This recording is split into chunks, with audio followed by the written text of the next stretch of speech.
Coming up on Bloomberg this weekend. Breaking news, Qatar sends its first shipment of LNG through the Strait of Hormuz since the Iran war started more than 40 days ago. What it means for the world's energy markets as the Secretary of State meets with the Qatari Prime Minister in Miami to game plan potential peace talks. Plus, the cruise ship hit with Hantavirus docks in the Canary Islands with the WHO and the CDC on hand. The concern is legitimate because we have all experienced because of COVID. What's next is the 147 passengers disembark. And a big win for American importers. Where are the big corporations? You know, we're a tiny little company. A trade court strikes down President Trump's 10% tariffs. Hear from the small business spice importers who challenge the policy.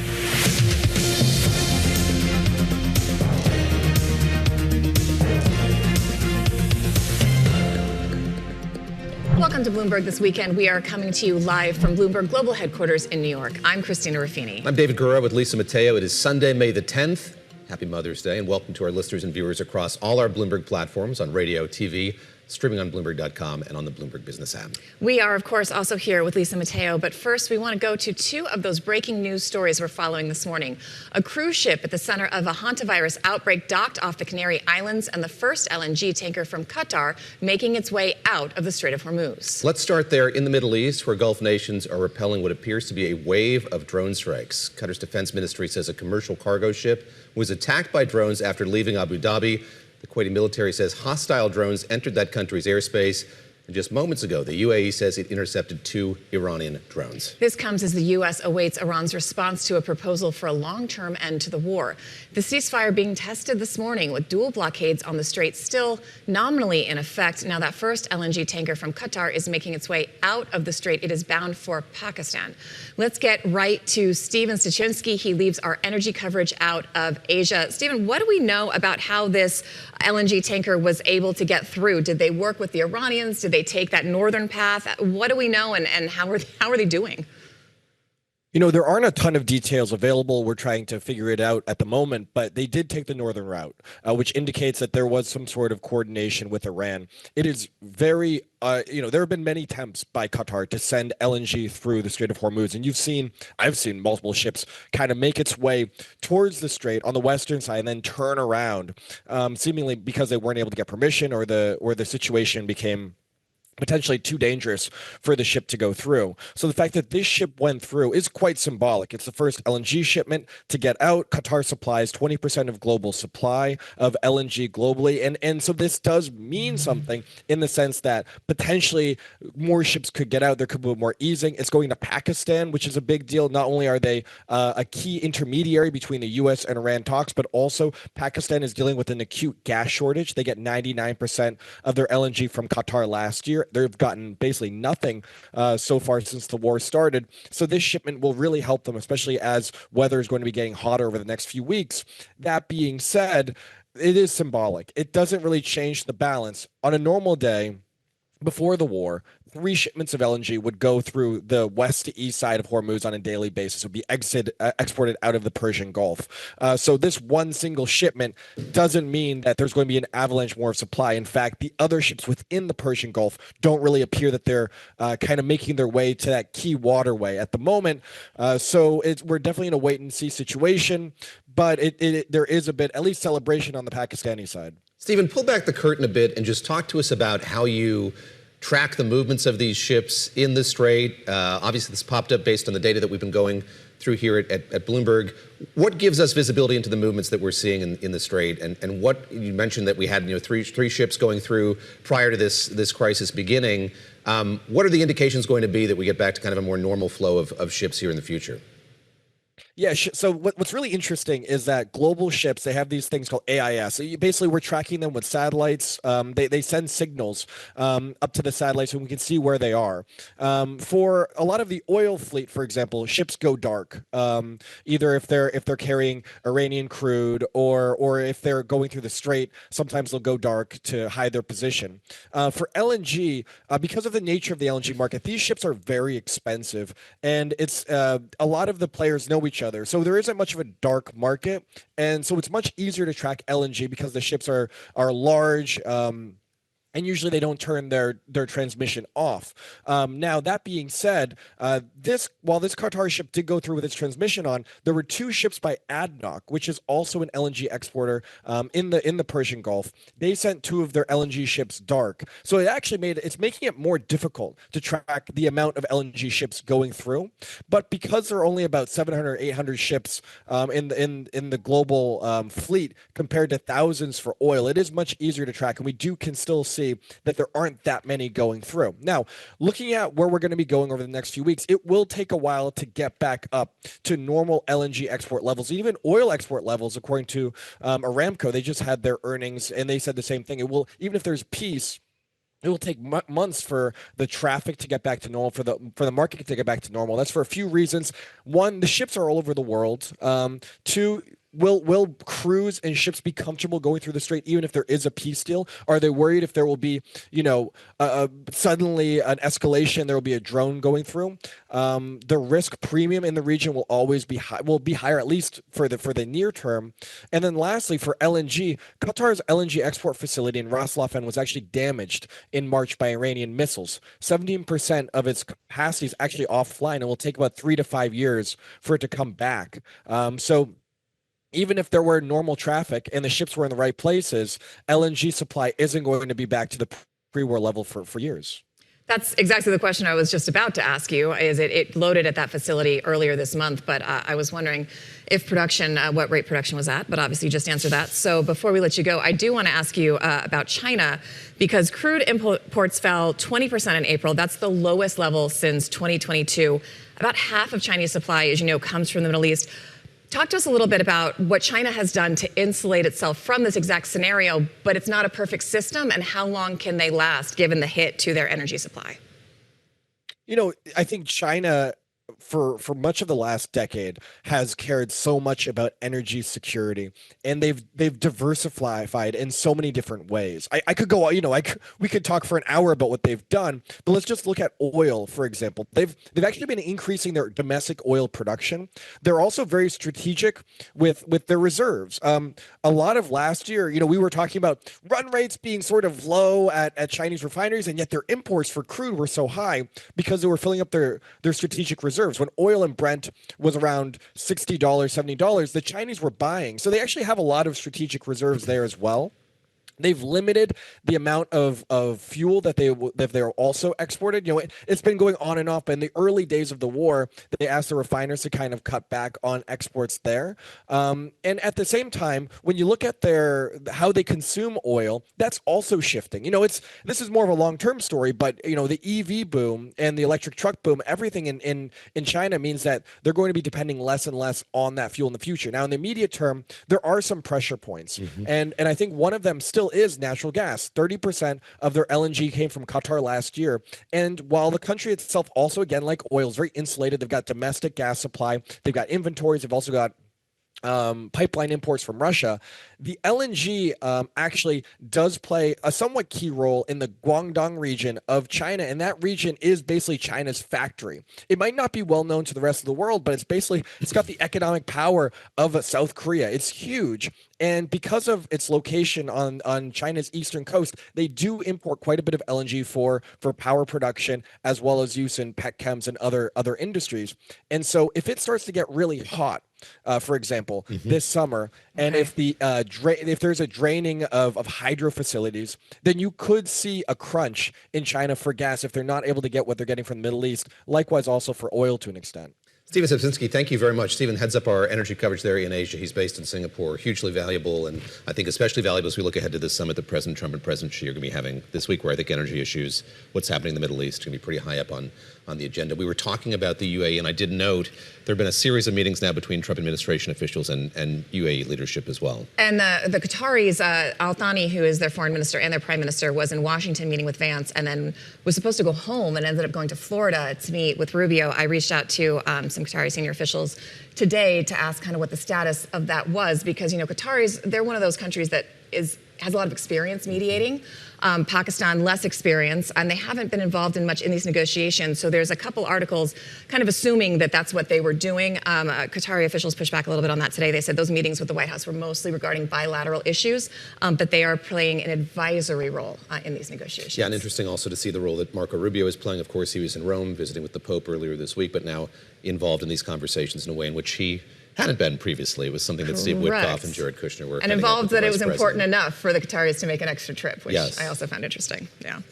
All right, we have more breaking news this morning. The country's health minister, in coordination with WHO and 22 other countries, began evacuating Hantavirus-stricken cruise ship in Spain's Canary Islands. All the passengers remain asymptomatic. The boat has arrived at 6:30 p.m. The entire operation is proceeding normally.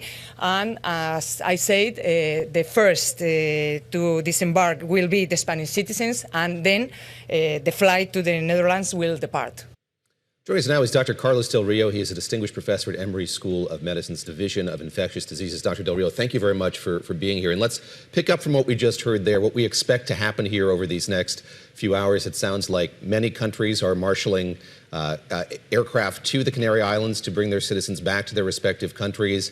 Perhaps we can just take the U.S. as an example here. What's going to happen here over the next 24 to 36 hours? Well, thank you for having me. The first thing is that, fortunately, what we hear is that the passengers that are being disembarked are all asymptomatic. In other words, they don't have any symptoms of hantavirus, which means maybe they're not infected, yet we don't know. They could still have been infected and they're going to have developed symptoms later. So the first thing that's going to happen is all passengers will undergo a health screening. They're going to be, questioned. They're going to have physical exams. They may draw some blood. And then after they decide whether they're truly asymptomatic or not, they'll put them on a plane, and the American citizens are going to come over to the Serious Communicable Disease Unit at the University of Nebraska, which is fairly large, and they're going to be then processed again over there.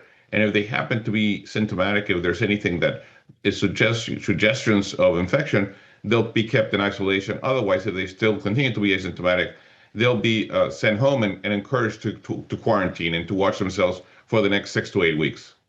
Doctor, I want to ask you how this spreads, because I know that it is usually something that you get by coming into contact with animal droppings that have this virus. It is not usually spread from person to person, or there can be.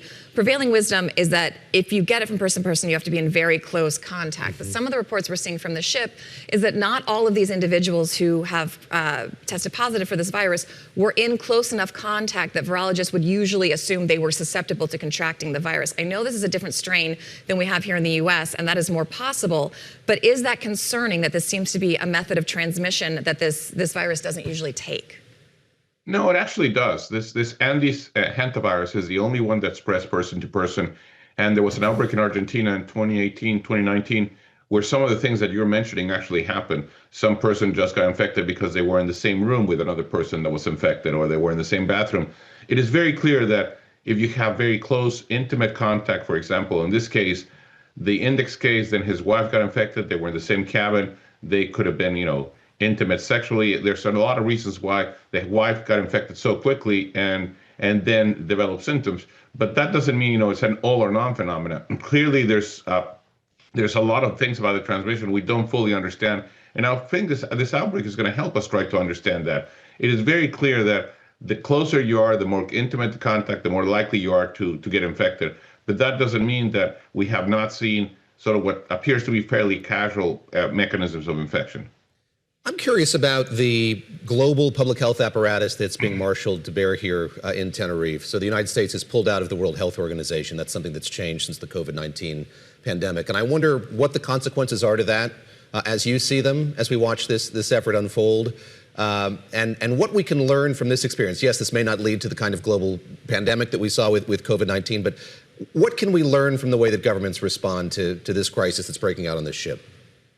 Well, first of all, I want to say that the World Health Organization has really done a remarkable job, starting with their Director General, Dr. Tedros, and then the rest of the WHO team, Maria van Kerkhove and her team.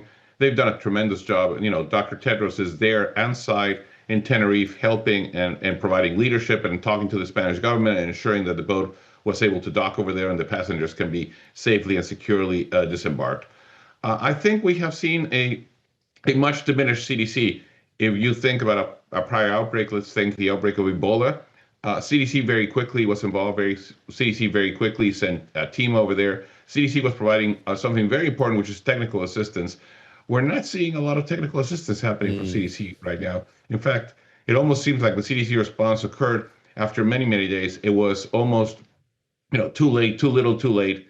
And that's unfortunate because, we need a strong CDC. As American citizens, we want a strong CDC. We want a CDC that's a leader in global health, not only nationally, but globally. And to see such a diminished CDC, to me as an infectious disease physician and as a public health expert, is actually quite painful. And that seems to compound the concern. People really are stressed about this. We were talking yesterday about how we've literally heard people on the street in Manhattan talking about it. And then the WHO director, Dr. Tedros, was talking about the concern of a wider spread of this virus. I want you to listen to what he said. The concern is legitimate because we have all experienced because of COVID, especially in 2020. And that trauma is still in our minds. So people will have questions, people will have concerns. And that's what I try to address in my message to the people of Tenerife. We hear you, we understand. But the situation is much better now. How worried should people be that this is not an isolated outbreak? I think about this one, I would not be worried. I agree with Dr. Tedros. I think there's still a lot of trauma left from COVID. But I would say don't be worried. But this is not the first outbreak. This is not the last outbreak. What I would be worried about is that we will continue to see this kind of outbreaks. We will continue to have outbreaks like this one. Believe me, a hantavirus in a cruise ship was not in my bingo card of things that was going to happen in a cruise ship, and yet it happened. So we're going to see more things like this one. And what people in the U.S. need to be worried about is our public health infrastructure. They need to be worried about a weakened CDC. The CDC has been significantly diminished in relevance, and a lot of people have left, a lot of expertise have left CDC. So I would say that what we need to ask for and what we need to be worried about is the state of our public health and global health expertise in our country, rather than this specific outbreak. Carlos Del Rio, professor at Emory University, thank you very much for the time on this Sunday morning. As we watched those images from Tenerife, those passengers getting off of that cruise vessel, getting onto a series of planes, Christina, and I think what we heard there about what happens next is just fascinating, that U.S. passengers will be brought to Nebraska. We talked a bit about that yesterday, the sophisticated facility that the University of Nebraska has, and there'll be a quarantine that I think will last many days, if not several weeks, and has been used for Ebola and for COVID-19 after that. It is very reminiscent of COVID-19. I was at the State Department at the time when they launched that global warning. Basically, everybody should come home, and all the countries locked down, and they had to try to find safe ways to get people home. This is a much smaller contingent, but it will be interesting to see how that is facilitated, to your point, without the cooperation of WHO as strong as it has been in the last couple of years. Okay, Chief Justice John Roberts speaking out as the Supreme Court strikes down a portion of the Voting Rights Act. What will be the impact on the midterm elections? That's straight ahead on Bloomberg this weekend.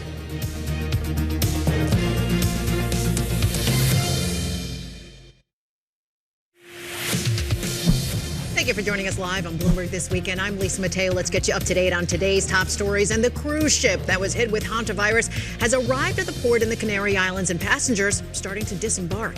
After more than a month at sea, it arrived at the port of Granadilla in Tenerife. The World Health Organization said all 147 crew members and passengers are showing no symptoms. 3 people have died. Spanish officials say passengers are being taken from the ship to shore in small boats and led to an airport where they will be sent to their home countries. The ship will then sail to the Netherlands to be disinfected. Now, yesterday, WHO Director General Tedros Ghebreyesus visited the port to reassure residents that they are safe, saying that the virus is, quote, not another COVID.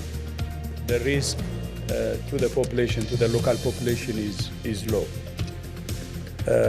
One is because of the very nature of the disease itself, but second, the risk is low because the Spanish government has made all the preparations to prevent any problem. In other news this morning, there's been a new attack on the vessels in the Persian Gulf since a ceasefire stopped fighting between the U.S. and Iran. Now, the British military says a bulk carrier caught fire after being hit by an unknown projectile off the coast of Qatar. The fire was extinguished. There were no reported casualties.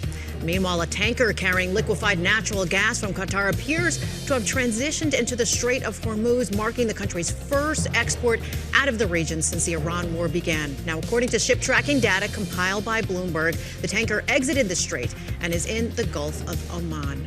Now, new audio has been released. This is of a Frontier Airlines pilot speaking with air traffic control moments after the plane struck and killed a pedestrian on the runway at Denver International Airport.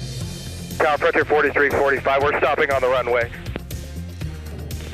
We just hit somebody. We have an engine fire. Frontier 4345, I see that. The FAA said the pedestrian, who is not believed to be an employee, jumped over the perimeter fence and was killed 2 minutes later. The person was reportedly at least partially consumed by one of those engines. Now, the plane, it was carrying 224 passengers, 7 crew members who were evacuated after an engine caught fire and the smoke filled the cabin. Chloe Kruns was traveling to that flight with her baby daughter. Just so grateful she was okay and that everyone was okay. I mean, I know there were some minor injuries and stuff, but as far as I know, everyone on the plane was okay, and we're really grateful for that. And then now it's just dealing with the aftermath of the big mess. So that baby girl was all smiles, helping people kind of lift their spirits as they were on that plane trying to get off. Thank you very much. All right, thanks, Lisa. Those headlines. The Supreme Court's next term ends next month, and there are still a lot of big cases yet to be decided. We're waiting for opinions on birthright citizenship, campaign finance, legality of President Trump's move to fire Fed Governor Lisa Cook, and others. Last week, the court limited how the Voting Rights Act can be enforced, and amid the fallout from that, Chief Justice John Roberts spoke to a judicial conference saying, quote, "I think people view us as purely political actors, which I don't think is an accurate understanding of what we do. Certainly those aspects are open to debate and people should talk about them, but we're not simply part of the political process." NYU law professor Melissa Murray has a new book out, The U.S. Constitution, a Comprehensive and Annotated Guide. And we started our conversation asking about those comments from the Chief Justice, both what he said and why he felt he had to say it. It's interesting that the Chief Justice felt compelled to say this. I think there's been a lot of attention on the court over the last couple of years, not simply because this particular court with its conservative supermajority has overruled a major decision in almost all of the last 5 years, but because the court has been the increased subject of media commentary and coverage. The New York Times has deployed a Pulitzer Prize-winning investigative journalist on the court's beat. And, very recently, Jodi Kantor, that journalist, and Adam Liptak, a stalwart of the Supreme Court beat, recently produced a story that showed that the Chief Justice has actually been the architect of what has emerged as a major shift in the court's procedures, and that's the use of the shadow docket. And, for the Chief Justice to say that they are improperly viewed as political is kind of rich, given the nature of that story, which showed the Chief Justice really pushing the court to depart from traditional procedures about the shadow docket's use in order to kill an Obama administration EPA plan. So, I think it's a little bit weak sauce for the Chief Justice, but I understand it. Can you explain to people who may not be familiar what you mean by shadow docket, how it's been used in the past and how it's being used now?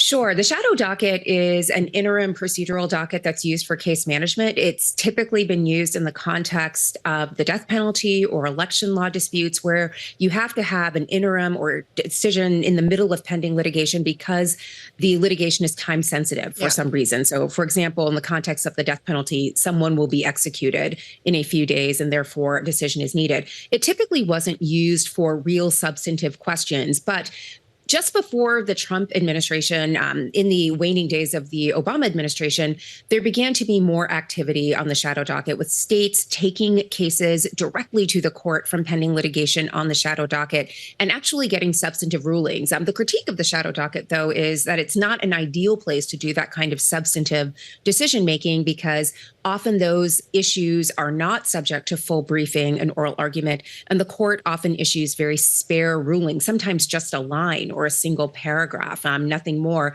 and you don't get a lot of reasoning, so it's not entirely transparent. There's been a huge uptick in the number of times the administration, both the Trump administration and the states and state governments, have gone to the court seeking shadow docket rulings on substantive questions. And one of the things this reporting in the New York Times turned up was that in cases where a Republican administration is doing something and wants to continue doing it, the court is often very amenable in their shadow docket rulings to those administration requests. I want to ask you about that Voting Rights Act case. I mentioned that decision from last week.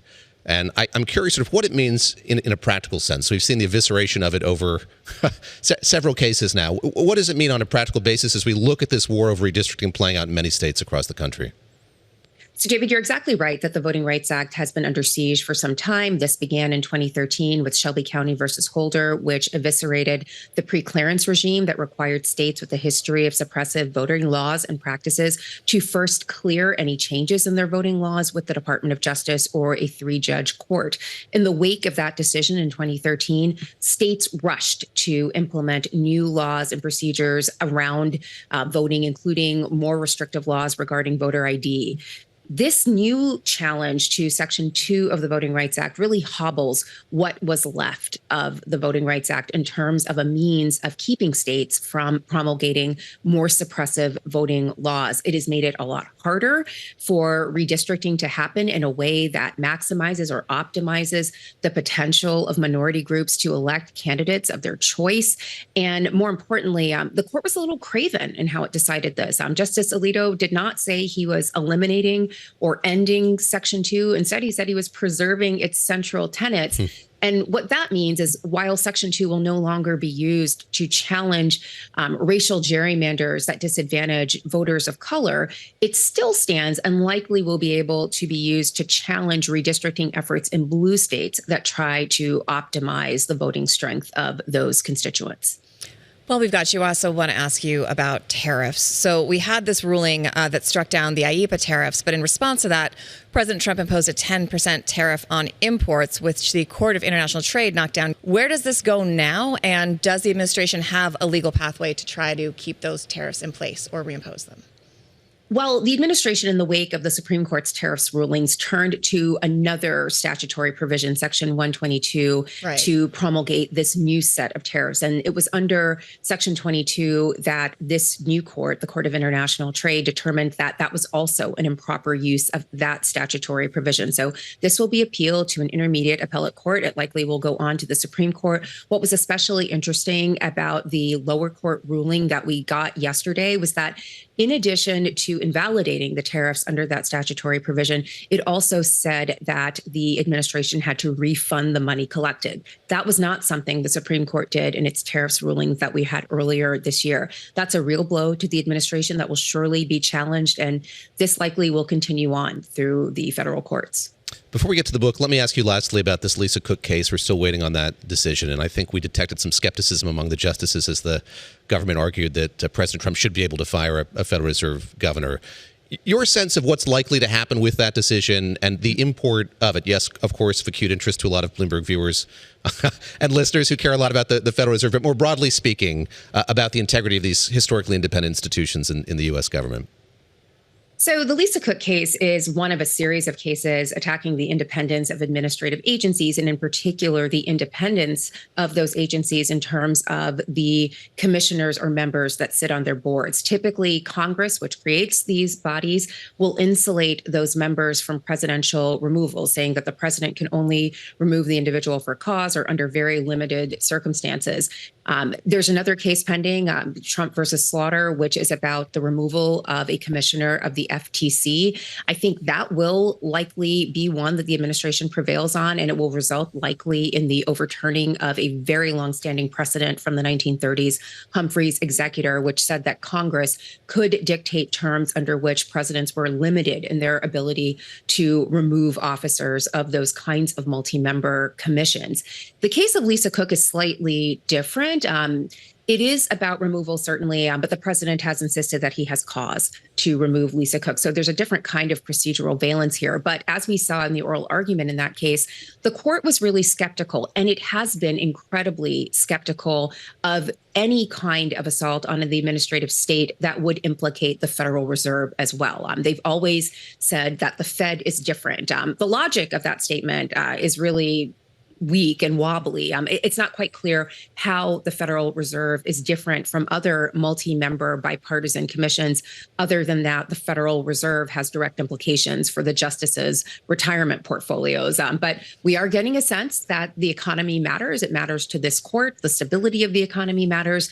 And for that reason, the Fed and Lisa Cook may be somewhat insulated from presidential whims. Let's talk about your most recent book here. So some carry a pocket constitution. Were I to carry this in my pocket, I would have to get it tailored to be a bit bigger. You have the Constitution there. Cargo pants. Yes. I can see cargo pants in David's future. The Constitution is there, but there's a lot of history. There's commentary from you as well. Who is the audience for this book? This is a moment when we're looking ahead to the nation's 250th birthday. A lot of emphasis on what's constitutional and not. It's a phrase we hear a lot. Who do you hope reads this book, and what do you hope that they get out of it? My hope is the same hope that the framers of the Constitution had. They wrote a document intending for the American public to read it, to understand it, to grapple with it, to debate it. And we've lost that in a lot of ways. Not only do we not engage with the Constitution on a regular basis, we don't even teach our children how to engage with this text. We don't have civics education in most schools going forward. And my goal here was to try and fill that void. This is not a book for law professors. It's not necessarily a book for lawyers, although lawyers are certainly welcome to read it. It is a book for ordinary Americans who are looking around right now, seeing ICE detentions in the streets, seeing the prospect of military patrols at polling stations and asking, can they do that? Is that what our government wants to do? And can they actually do it? And I think this book provides a lot of the history around what the framers were trying to do, their insistence that the government should be one that could operate efficiently, but not be so powerful that it overran the people and trampled on their rights, becoming tyrannical. They were trying to strike a balance. And I think this book invites every American to consider whether in this moment we are striking the balance that they contemplated. I remember when I took my con law class in undergrad.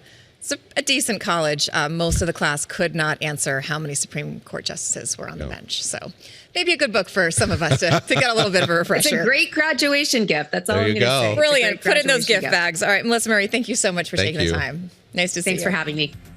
Coming up, we'll have more conversation about that war over redistricting in this country. That's coming up on Bloomberg this weekend, on Bloomberg Radio, Bloomberg Television, at Bloomberg.com, and the Bloomberg Business app. We'll be right back. Stay with us.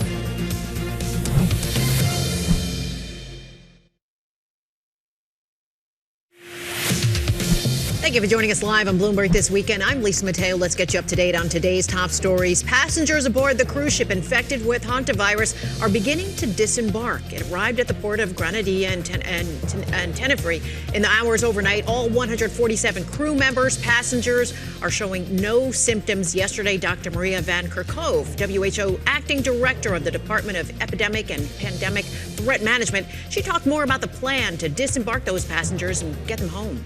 The plan will be that the ship will anchor and that there will be small boats that will take some of the passengers, and it will be done in a very choreographed, coordinated way, in a very protected way. Bring those passengers to shore. There will be a screening that will take place. Right now, there's nobody on board that has any symptoms, including passengers and crew. That's great news. Spanish authorities say once the ship is emptied out in Tenerife, it will sail to the Netherlands to be disinfected. Well, authorities in Lebanon, they are digging through the rubble after fatal Israeli airstrikes. According to state media and the health ministry, 3 Israeli drone strikes on vehicles south of Beirut have killed 4 people, and a series of airstrikes on southern Lebanon killed at least 13. The attacks come during a ceasefire between Israel and Hezbollah. Russian President Vladimir Putin said the conflict in Ukraine is nearing its end. Putin spoke with reporters after he oversaw a Victory Day parade on Red Square, commemorating the defeat of Nazi Germany in World War II. Now, as for the parade, well, security was tight, but it was a bit scaled down. There were no tanks or heavy weapons. That was a first in nearly 2 decades. David and Christina. Lisa, thank you very much. Thanks, Lisa. All right, this week, Bloomberg won the 2026 Pulitzer Prize for illustrated reporting and commentary for Trapped. It's a graphic novel and investigative piece that delves into the story of a neurologist in India who was held under something called digital arrest by her phone. Bloomberg was also named a finalist for its reporting on the business of cancer drugs, the national reporting finalist on the Trump family's crypto business, in a series that examined conflicts of interest, deregulation, and the expanding overlap between politics, power, and digital assets. We spoke to one of the reporters behind that crypto coverage earlier this week, the inimitable Max Abelson. My story with Zeke which was very much about the kind of crypto adventures or crypto misadventures of Donald Trump and Melania Trump, and what a meme coin is and how you go about making a lot of money from it. Explain before you start. Explain what a meme coin is. Of course. So, a meme coin was a very satisfying thing for me to write about as someone who, my job here at Bloomberg News over the past 15 years has been writing about the landscape of money and power. And, most of the time, I'm writing about sort of the, let's just call it like the traditional landscape of traditional money and traditional power. Hard currency. The old guard, Goldman Sachs, JP Morgan, Citigroup, and then around classic U.S. banking and financiers, hedge funds, private equity.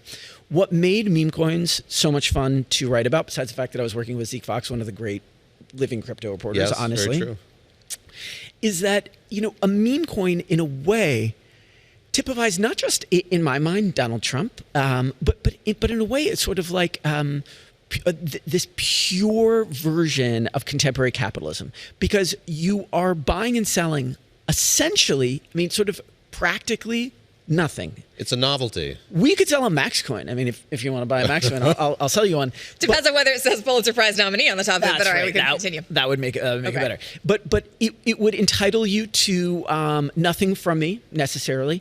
It's a way of buying into hype. It's actually, if you want to be kind of fancy about it, you can think about it or talk about it as a way of commodifying attention. It's like a lot of people pay attention to Donald Trump. You like him or hate him. The man has I think it's kind of he has kind of a genius for attention, for understanding American attention, and for winning it and for making money off of it, which is something that I've been writing about here for many years. And what Zeke and my story was about was trying to figure out how he went about doing it, how he went about making money. I don't want to give the story away, but I think it's also fair to point out that there's still sort of an aspect of mystery to it. There's so much happening at any one point that it's kind of hard to remember. But it was like on the eve of his actual inauguration. Oh. Trump coin came out of nowhere, and then weirdly there was a Melania coin. In tandem. You remember that? And both surged. I didn't remember a Melania coin. I remember the Trump coin. Melania coin was actually very important because it happened really soon after. I think I'm going to say like 48 hours-ish after. And it essentially doubled the supply, and I guess, but without necessarily doubling the demand, which is to say suddenly there were two Trump family coins where there briefly been one.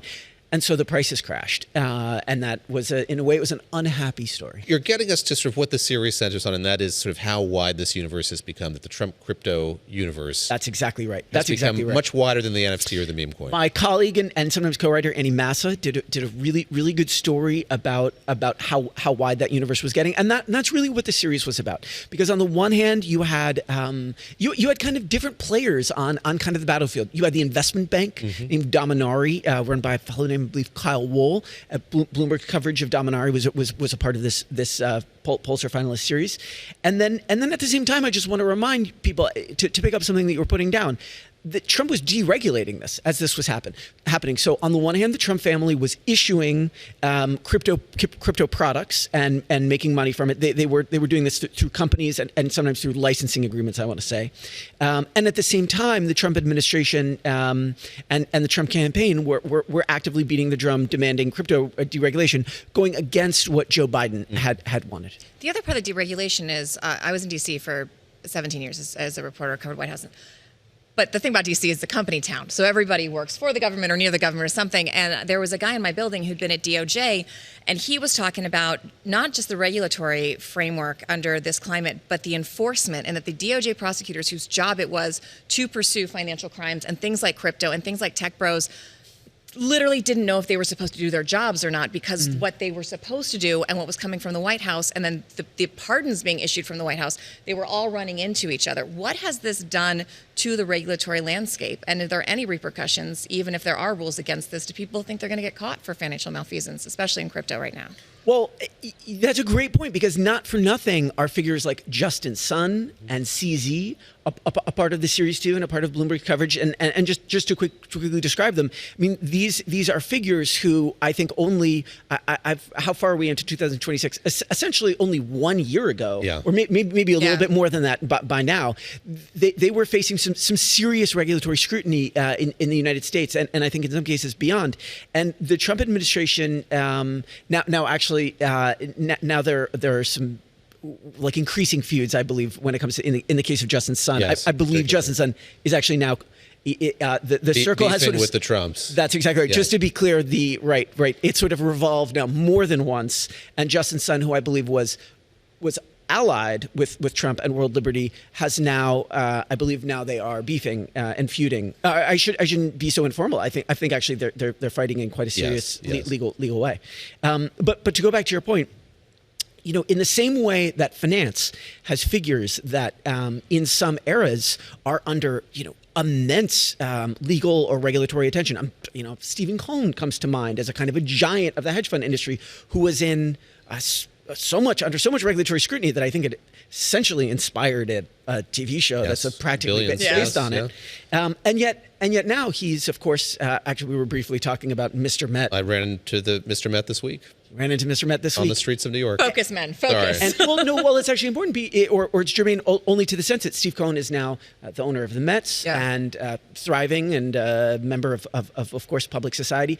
But how drastically things change from now, I guess this was more than a few years ago, but same thing is true of crypto, where these figures come out, they battle against they battle against the power structures as they exist, and then they kind of become the power structure, and then they get into regulatory trouble, and then they get out of regulatory trouble, and then, as in the case of Justin Sun, and then feuds start anew.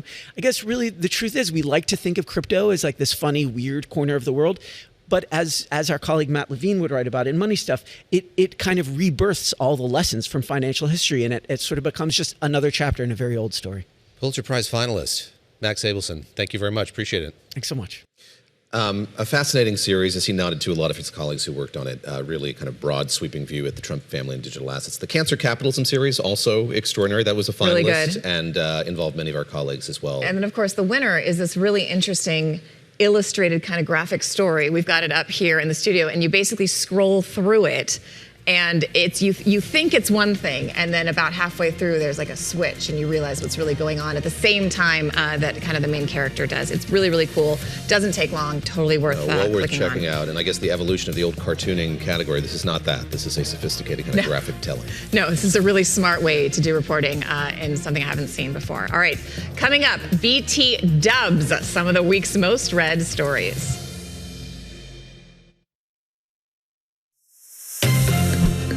Welcome back to Bloomberg This Weekend, or BT Dubs. W, yes. I'm Christina Ruffini, still here with David Gura.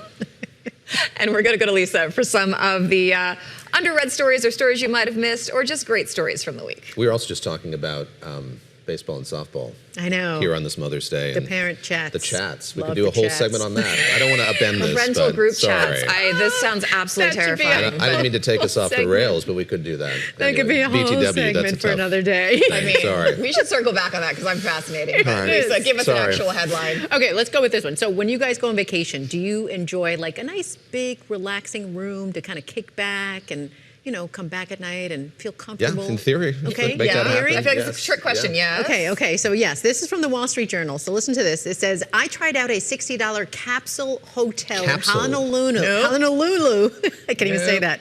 No door, no bathroom, no problem. Okay, so get this. Okay, it's the First Cabin International Hawaii, popular Japanese hotel chain. Its first location in the U.S. Okay, so if you're watching us on TV, you can see the pictures. I'll describe it for you. Okay, so it's located in this office building 1 block from Waikiki Beach, but it's not rooms, they're pods. Okay, Looks so like they're tiny. Like a Serta floor. They're like they're selling mattresses. They're 27 square feet, only 4 feet high. So you can't stand in it. Oh, I didn't see so that. just think about it. You walk in and it's basically a bed, and that's it. There's a little foldable door, and they're stacked on top of each other. So they're sort of pods. womb-like, maybe, But I one guess. side is little like bit. open, so I guess you can leave it open if you want to see the window, but that means that everybody down that row, you can hear everything. Yes, and you have a little TV, but you have to wear headphones for it.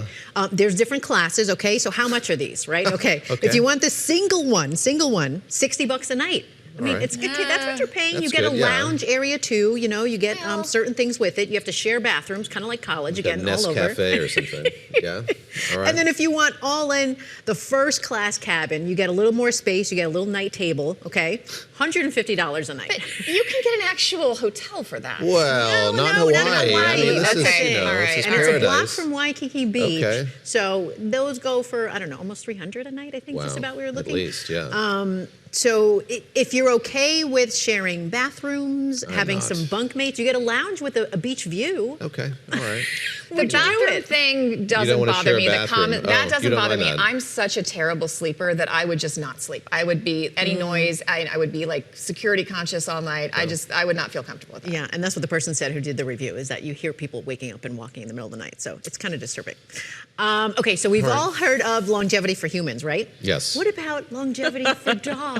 Oh. Yes, little Brutus. Okay, so Little Brutus. more companies are selling pills, powders, nutraceutical biscuits to help their dogs live healthier lives. This is from the New York Times. It says, what if you could give your Nutraceutical? dog Yeah, a what is that? I'm longer sorry, what was that life? word? All right. Nutraceutical Okay, biscuits. yeah. Aren't these the cutest little animals? Okay, so you can ship your dog's blood and saliva to a company which makes the world's first pet longevity Sure. test, okay? You can have a pet longevity strategy for about $275, right? You can go to this longevity veterinarian. You can try that if you want. They have smart dog collars. You can get Brutus a little collar that tracks his steps. Nope. his Have you done sleep. this? I feel like maybe you've done this and you're not allowing No, it. I do none of this. Okay. Absolutely All right. not. Just milk bones and... But it's becoming a big industry, and more companies are getting into this because people want their pets to live longer. I interviewed Barry Diller, the big media magnate, Yeah. and he has cloned his dogs. Yes, that's he another has thing. like a pack Yes. of cloned Yes. dogs, and they are amazing, but I think I don't And know they're if any of that- expensive. but I, very expensive. $50,000. Holy moly. yeah, I love my dog. He's not getting cloned. He's not getting anything but like very nice kibble, and he's not getting any of that. He gets love. So much love. But they are living longer. I got in the elevator with somebody who said, I have a Yorkie, and they said, oh, I had one too. She just died at 20. Wow. Yeah, and I'm hearing this more and more. So whatever people are doing it does seem to Are be you going to be working, one of those but- people with like a stroller for the dog? Nope. In his late Nope. stage? Nope. We don't stroller. We don't doggy purse. He walks or he doesn't go. Okay. All right. See, I'm not as crazy of a dog mom as I give off. Oh my gosh. All right, we talked about K-Beauty yesterday, Yeah. right? The Daniel Day Kim. Yes, Yes. it was a big topic, right? K-Beauty. So this one's in the Wall Street Journal, kind of goes along the lines. This one's a little different. The most coveted cosmetic enhancement in Asia right now are elf ears. Elf ears. Yes, this is a thing. Okay, so people are getting injections and taking other measures to enhance their ears. All right, so it's big in South Korea. Apparently, To they're make them because pointy? Yeah, to make them pointy because a wider face, they say, is something they want to hide. So they want this angular V-shaped jawline, and the pointed ears helps give them that. Okay, so people are going getting these injections. They cost about $70. Okay, Yeah. Plastic surgeon does it, and it's sparked by K-pop singer Mimi, I believe her name is. So she did the tape because you can also tape them Well, so that they're pointed. It's a new I don't want to thing. be ethnocentric. I mean, this is fascinating to me. I'm not going to But judge. I'm not going it's to not judge big it. in America. It's not big in America. No, America I haven't actually seen we're elf pinning the ears. ears back. Back, I okay. really don't need anything else to learn to be self-conscious about Well- that I have inadequately unpointed ears. This is not something I needed to have on my radar. So thanks for that, Lisa. We'll get Now- Daniel You're back welcome. on. That's what I'm I'm here going to go for. home and look at my This ears. season All 2. right. All right, let me get this one in quick. How much would you pay for ice cream? Do you take your Yes. get that when you go? You I'm spend a astonished lot. at how expensive it is. It is, especially It when you can go to be that like yogurt $10. place. Yes. Ooh, Wow. and they pile in all this stuff. Yeah. Okay, so gelato getting weird, and not everyone is happy about it. This is from Bloomberg. Some gelato shops, and this is really in Italy. They're doing like different ingredients, unique flavors. They can charge up to as much as about $8 for just like a little cup.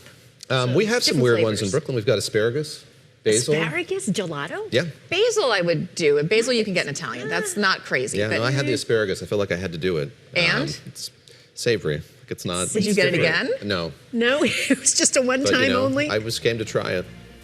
I don't know what else I think you there'd be. should bring that in for us. All right. Okay.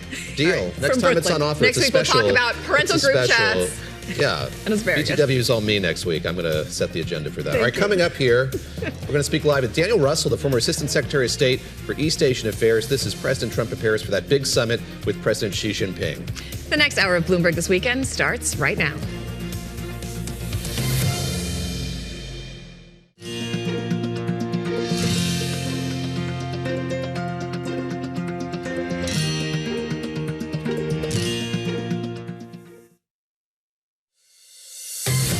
Welcome to Bloomberg This Weekend, live from New York with David Gura, Christina Ruffini, and Lisa Mateo. The latest headlines, key analysis, big interviews, and the stories that hit home on your days off.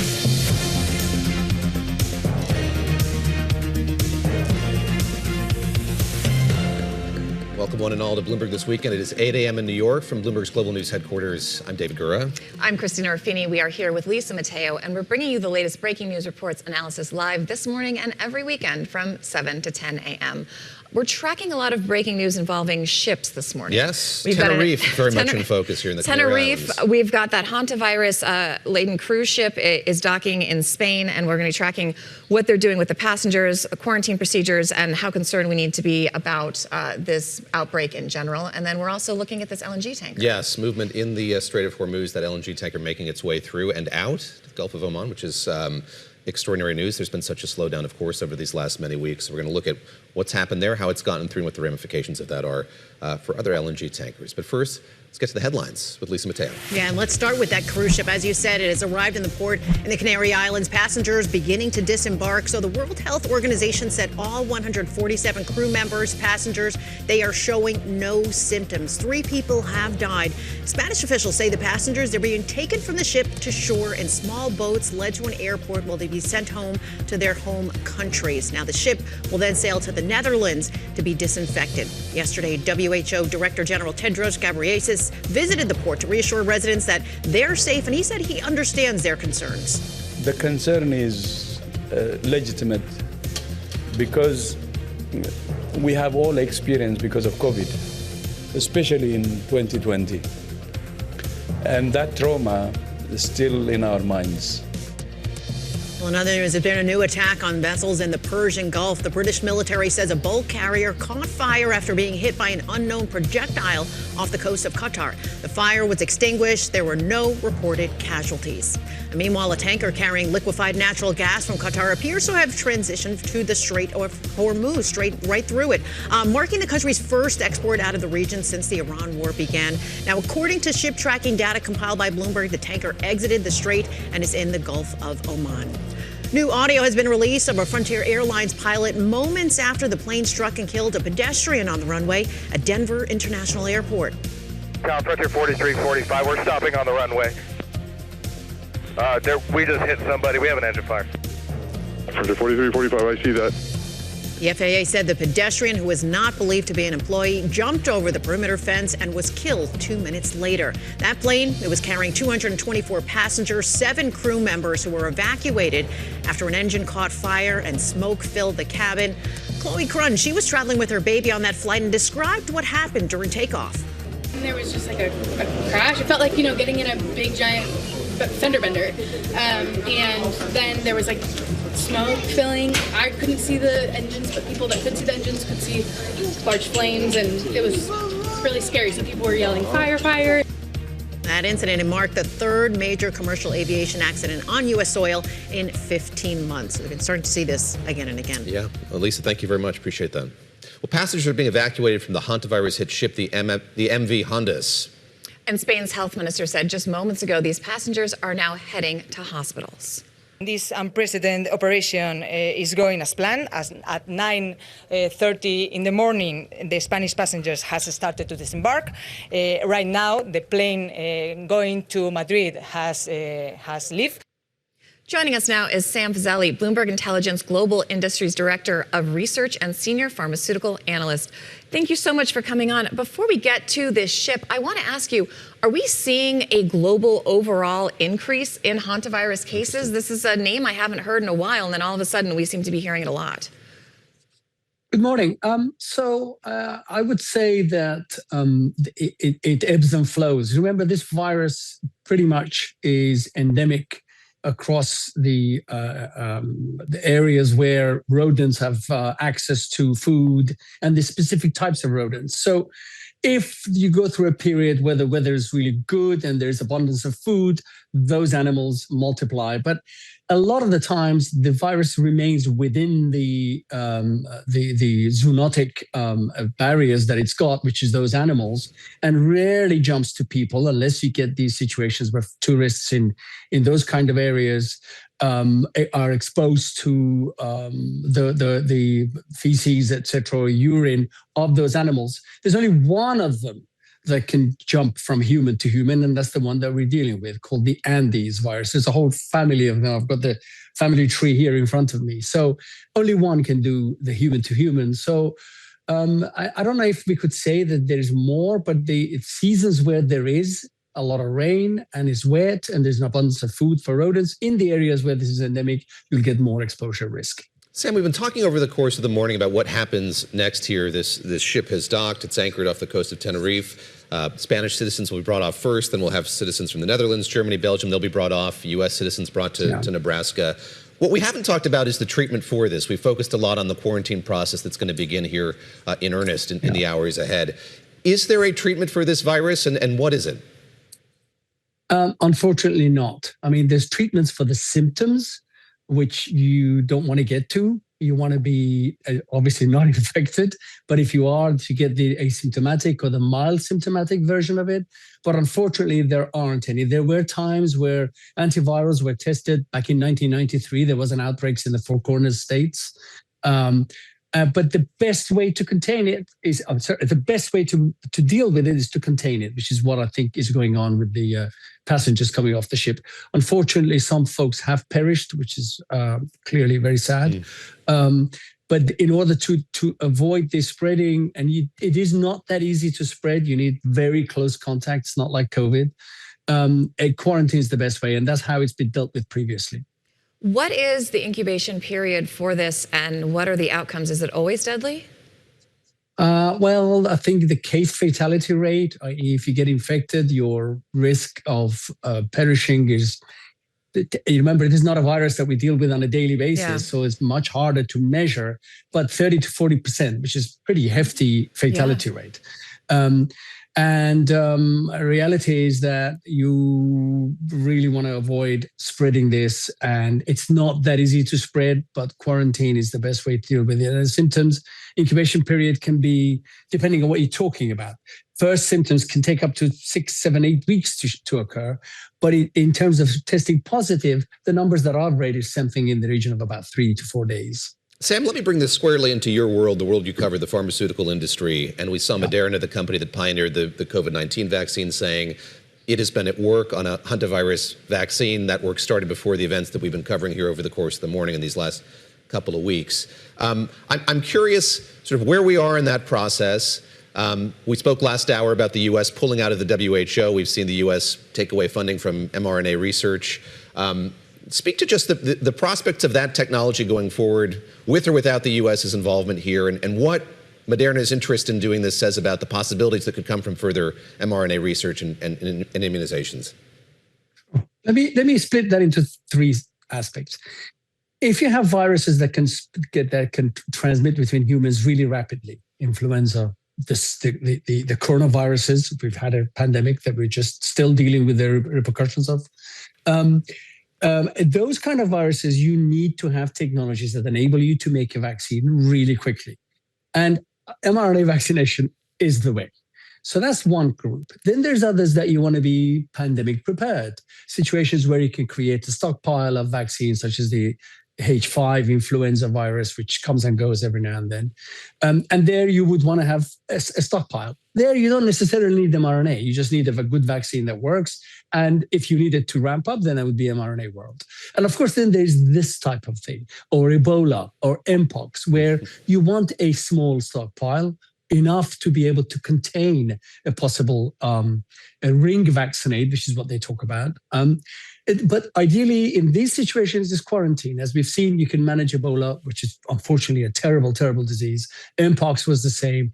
These are viruses that don't just jump in very fine aerosol, which is the worst of them. And they need much more contact, closer contact periods, etc. So that's the 3 ways I would think about it. And Moderna doing this is great. but I don't see a particularly strong commercial potential for this vaccine for them. But mRNA vaccines are the way forward for things that require pandemic rapid response. Sam Fazeli, thank you very much for your time on this Sunday. Sam Fazeli with Bloomberg Intelligence. Thanks so much, Sam. All right, this morning, the U.S. is waiting for word from Iran about a proposal to end the war there. We've seen several drone attacks overnight in Kuwait, the UAE, and waters off Qatar, where a cargo ship caught fire. Iranian media reporting a short time ago that Iran's military officials are meeting with the Supreme Leader Khamenei at this hour. We're joined now by Wendy Benjaminson, Bloomberg senior editor. She's based in Washington, D.C. Wendy, get us up to speed here. The waiting game continues. We heard from Secretary Rubio on Friday of last week. He was expecting some response from the Iranians then. We said the same thing Saturday morning. Here we are on Sunday. What's the state of play here when it comes to, again, that one-page proposal that was floated by the Americans and is being, I guess, heavily reviewed by the Iranians?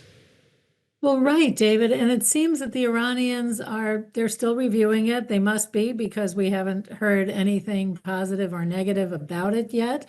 And the Iranians, are playing a pretty good negotiating game here as well as Trump likes to do, the President Trump likes to do. They may be just testing his patience at this point, because often what happens with Trump is if things go on too long, and as you know, he said on Friday, this thing better get buttoned up soon. He'll lose patience. He'll say something so over the top that it's globally condemned, like wiping out a civilization, or he may, be more willing to negotiate. So it could be they're just taking their time, because why not? They're effectively blocking the Strait, although one tanker did get through, and I'm very curious what the particulars are of that. We may hear from them early this week. Wendy, what is the state of play in the Strait? We're seeing this Qatari LNG vessel try to get through. It looks like they did take that northern route and not the TSS route that ships have gone through for decades. Right. It is still unclear, at least folks I've talked to have been a little cagey about exactly how that happened. I was told this is not a thank you to Pakistan for being involved in negotiations, because this tanker is heading to Pakistan. It is a mediated agreement with Iran, Pakistan, Qatar, and others to allow some of these ships through. Are we expecting to see more of these? Do we have any details about how this is happening, or are we just kind of waiting to find out? We're still kind of waiting to find out, Christina, but, obviously this tanker or the tanker's owner, the countries involved, obviously negotiated some, quick side deal with Iran that let them go through. It's in Iran's interest not to be seen as choking off the world. It's in their interest to be seen as, well, we're reacting to the Americans, and so we've got to close this down. They also want to make money to compensate for the huge economic losses this war has put on them. So who knows what money exchange hands, what taxes, what's going on. We don't know yet. And of course, I'm not sure if this tanker is going to pass the American naval blockade, which is where the Gulf of Oman reaches the open sea. Is it Iran-based? Will the U.S. let it through? There's still a lot of questions about that one. And meanwhile, there are still drones going back and forth across the Gulf. Both the UAE and Kuwait this morning said that they had intercepted or responded to drone attacks. They don't know quite from who, but they're investigating. And so there seem to be these little pot shots going back and forth, even as a ship starts to transit. So there are so many questions. You've brought me right where I want to go, and that's to a definitional question. This is a ceasefire. We keep hearing that from the president and his advisors, and yet we're seeing the drone strikes that you mentioned. We've seen the retaliatory attacks by the U.S. on Iranian military sites. It's a funny thing, and I wonder what we should read into that. Again, the president's adamance that despite all of this happening, we are still in a ceasefire, and he talks about the prospect of extending it yet. Right. I've seen this in previous administrations where a ceasefire isn't really a ceasefire, or something is deemed not so bad that it's considered a violation, where in other ceasefires, one bullet means that's it, we're back to, bombing each other.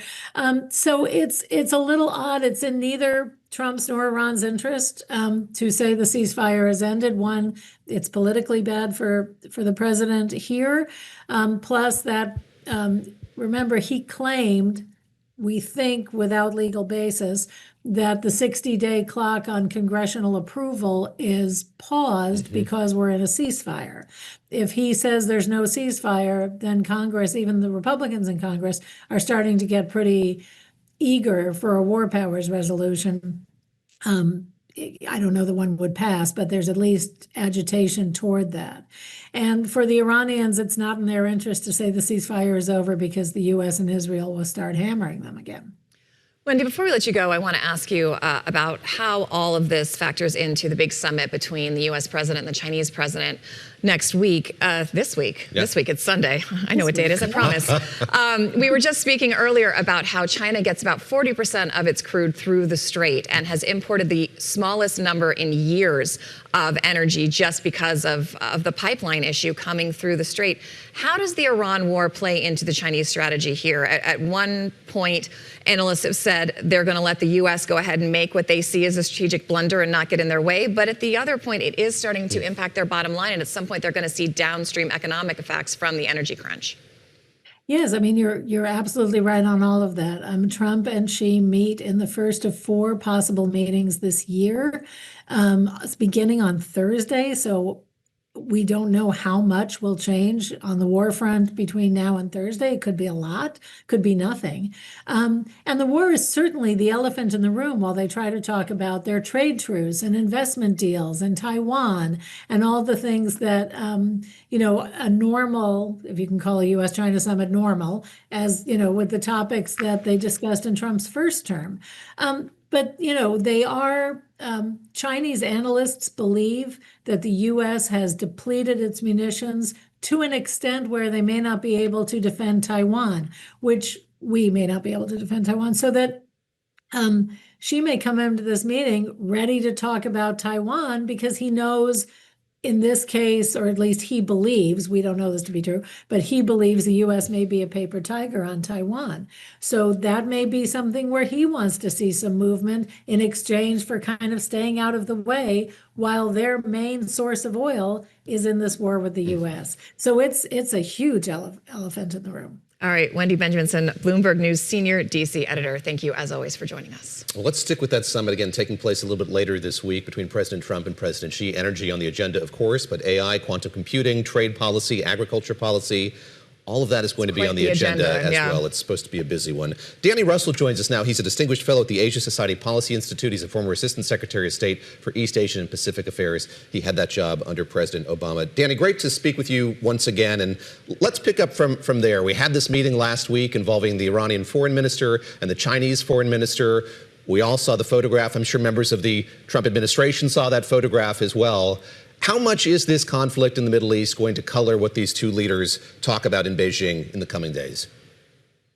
The overhang from the Iran mess is immense when it comes to the Trump-Xi summit. When you think about it, Donald Trump had intended to arrive in Beijing as the conquering hero with a decisive victory over Iran under his belt. And instead, what the Chinese are seeing, as your correspondent Wendy pointed out, is a picture of American vulnerability, American overstretch, tactical military brilliance, but strategic incompetence, frankly. And look, the Chinese are good at math. It's not only Iran, it's Iran plus the legal rulings against the tariffs, plus the soaring gas prices, plus the declining poll numbers in an election year. So all this adds up to leverage for Beijing.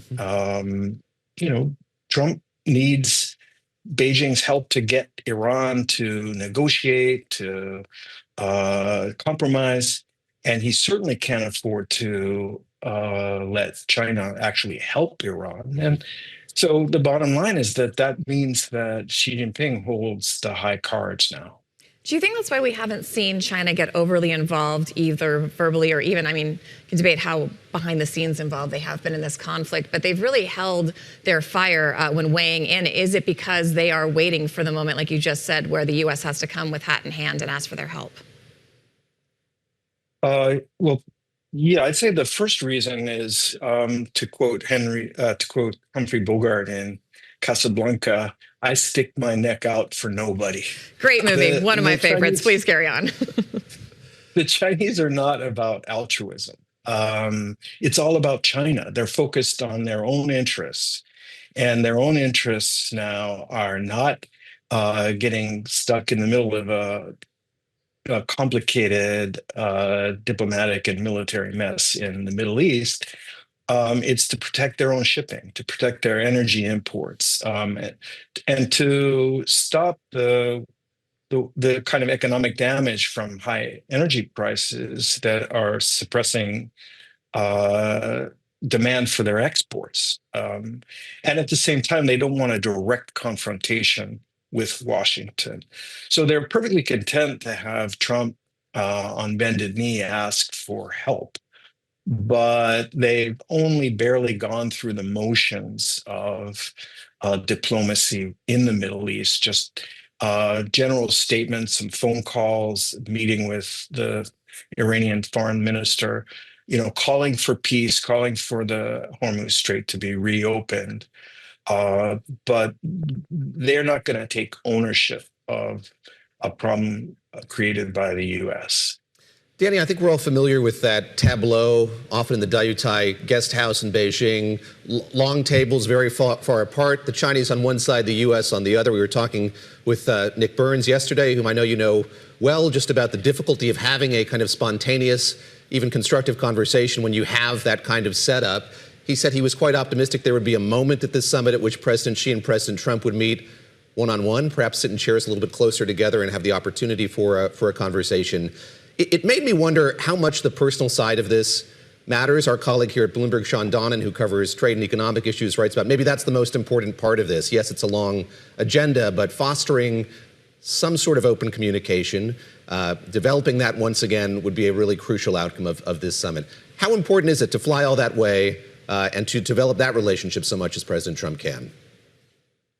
Well, it's uniquely important right now for a couple of reasons. One is that there is no structural engagement, no organized dialogue, no institutional communication between the United States and China. That's pretty astonishing.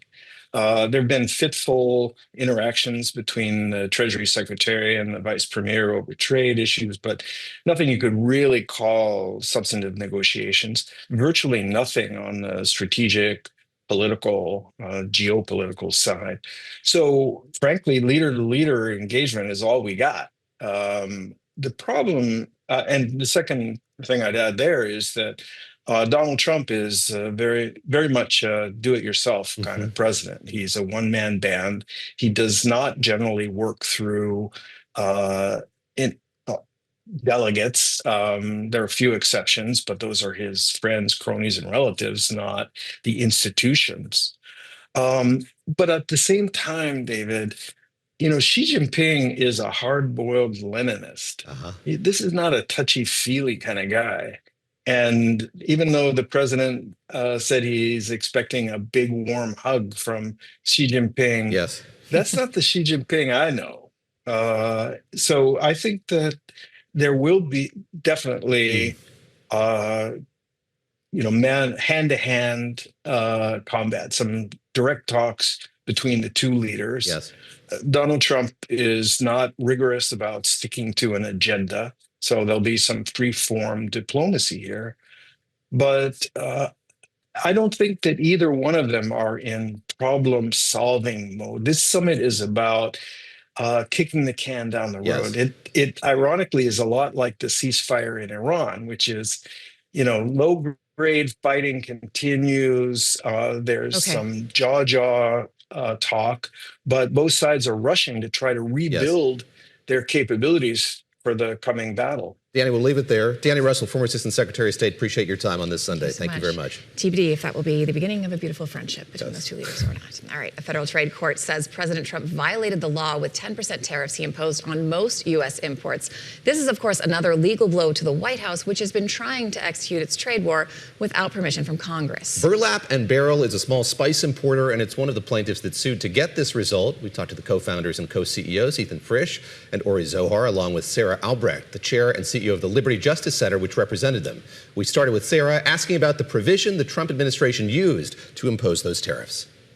Section 122 was imposed about 5 hours after the president lost his IEEPA tariff case. Section 122 says the president does have the authority to grant up to 15% tariffs on pretty much any country in the world if there is a large and serious balance of payments deficit. He has that authority for 150 days, and then Congress has to step in and either renew those tariffs or they go away. So our case held that he didn't have a balance of payments, large and serious deficit, and he was not authorized in this instance to use Section 122. The court came back, they agreed with us, they granted motion for summary judgment to our plaintiffs and the state of Washington, and they also issued a permanent injunction. What that means is the tariffs stop for our clients. They still continue for everybody else, but effectively, like what happened in the IEEPA case, if we'd won a universal injunction, the government would have also applied to have immediate set aside of that injunction, an immediate stay, and the tariffs would have continued just like they did in IEEPA. So we're still kind of in the same world. They just chose to do it a little bit differently. The government did appeal on the following day after the opinion came out, and so we're waiting to hear from the Federal Circuit when our case will be heard. Ethan and Ori, I want to go to you. Talk to us about what these tariffs have meant for your business. And this decision meant that you don't have to pay, but as we were just talking about, that doesn't mean other small businesses aren't still tangled up in this web. Ethan, why don't you kick us off, and Ori, we can go over to you. Yeah, thanks for having us.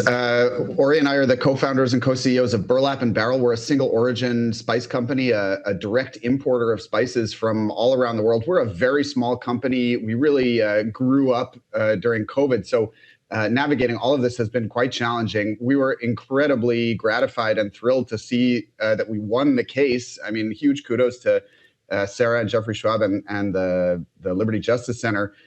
For a very well argued case. You know, it's kind of amazing to us that a very small company like ours can sue the government over what turns out to be an illegal policy and actually win.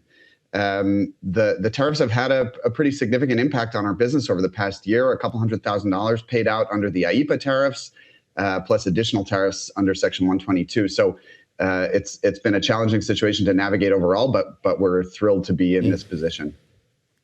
Ori, do you think you're going to get that money back? Yeah, this was a really big victory for us as small entrepreneurs, as social entrepreneurs too. This was a really big win with invalidating these tariffs for us and creating a kind of narrower exemption than we would have liked. This is the beginning. That's the crack in the dam that's going to take the tariffs overall down, we believe. And this is also the beginning of us being able to get this money back. But we're going to keep pushing.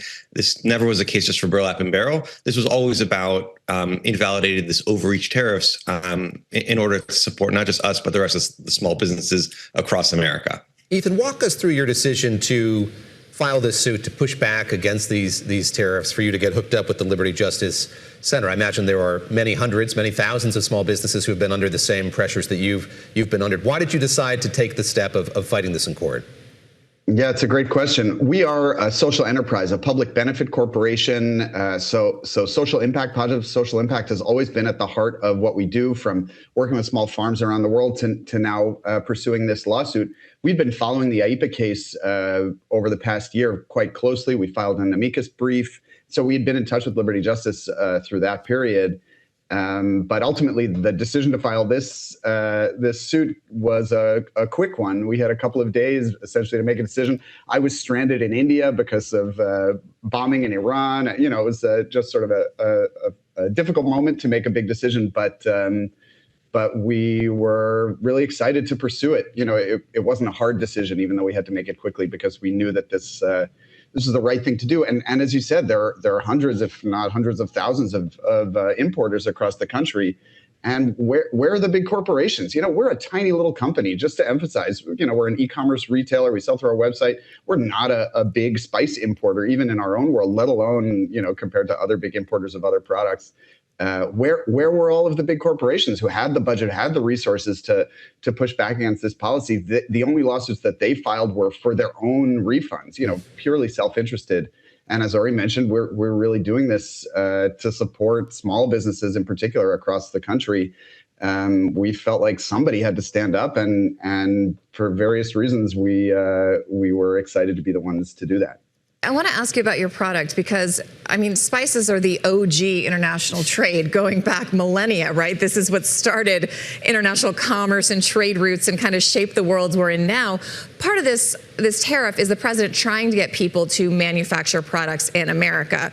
But as we know throughout history and the history of conquest and colonialization and all this, some things can only be grown in certain places. So talk us through your products, where you get them, and how this all came to be, and the complicated web of navigating all that while trying to navigate these tariffs.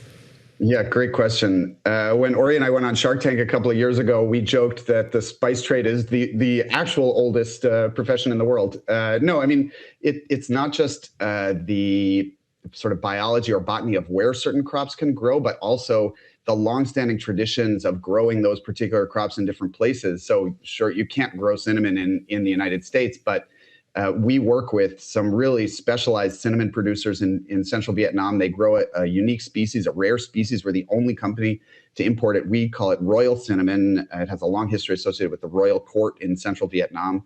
We work with foragers in central Afghanistan, northeastern Afghanistan, rather. I was an aid worker there before starting the company. And so we still work with communities that I worked with as an aid worker to harvest this very special variety of wild cumin. We were the first company to import it into the U.S. The heritage depends on having a customer base in the U.S.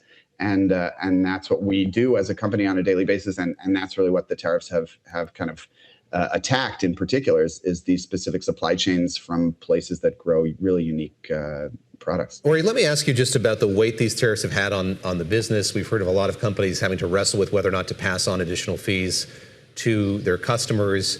Take us behind the scenes as you look at your financials, as you have looked at your financials over the last many months. What has this done to the business, the imposition of these tariffs? What did they threaten to do to the business broadly?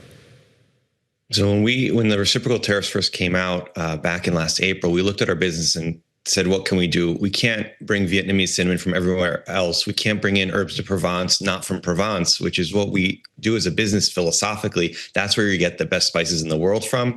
We looked around, and ironically, what we had realized is that the place where we can save the money that we're paying on tariffs was domestically.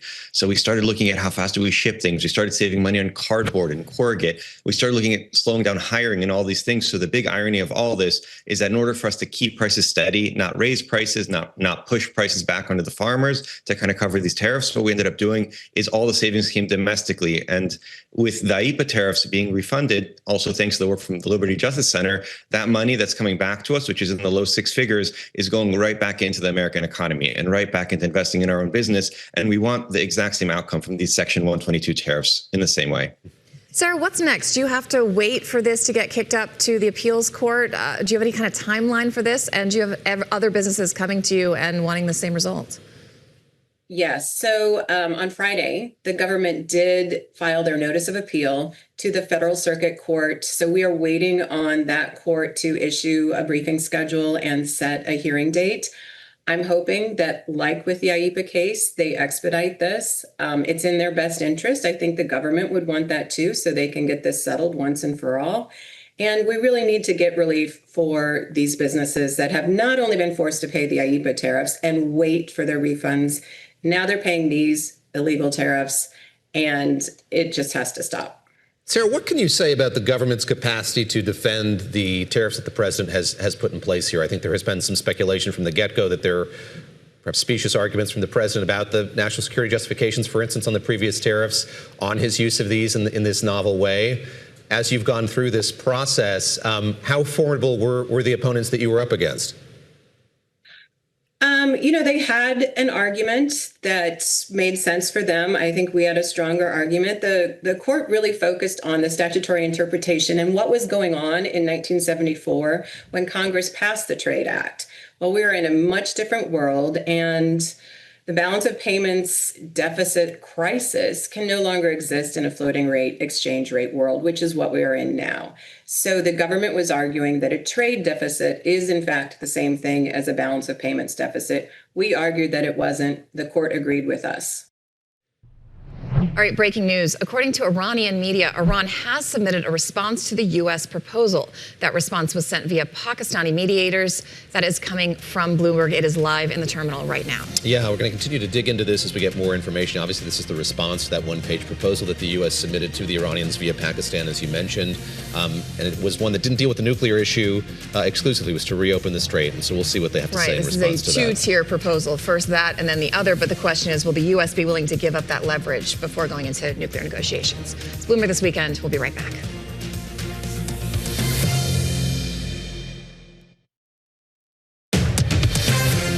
Thank you for joining us live on Bloomberg This Weekend. I'm Lisa Mateo. Let's update you on today's top stories. And this headline coming across the terminal, the Islamic Republic News Agency reporting Iran has submitted a response to the U.S. proposal. According to the proposed plan, the negotiations in this stage will be focused on ending the war in the region. We'll continue to keep you updated on that.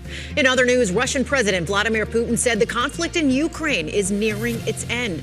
Putin spoke with reporters after he oversaw a Victory Day parade on Red Square commemorating the defeat of Nazi Germany in World War II.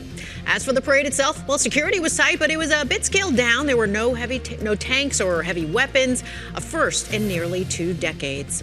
And baseball fans, they are mourning the loss of Bobby Cox, the Hall of Fame manager of the Atlanta Braves. Cox led the team to 14 straight division titles and the World Series title in 1995. Cox also played professionally for the New York Yankees during the 1968 and 69 seasons. He was 84.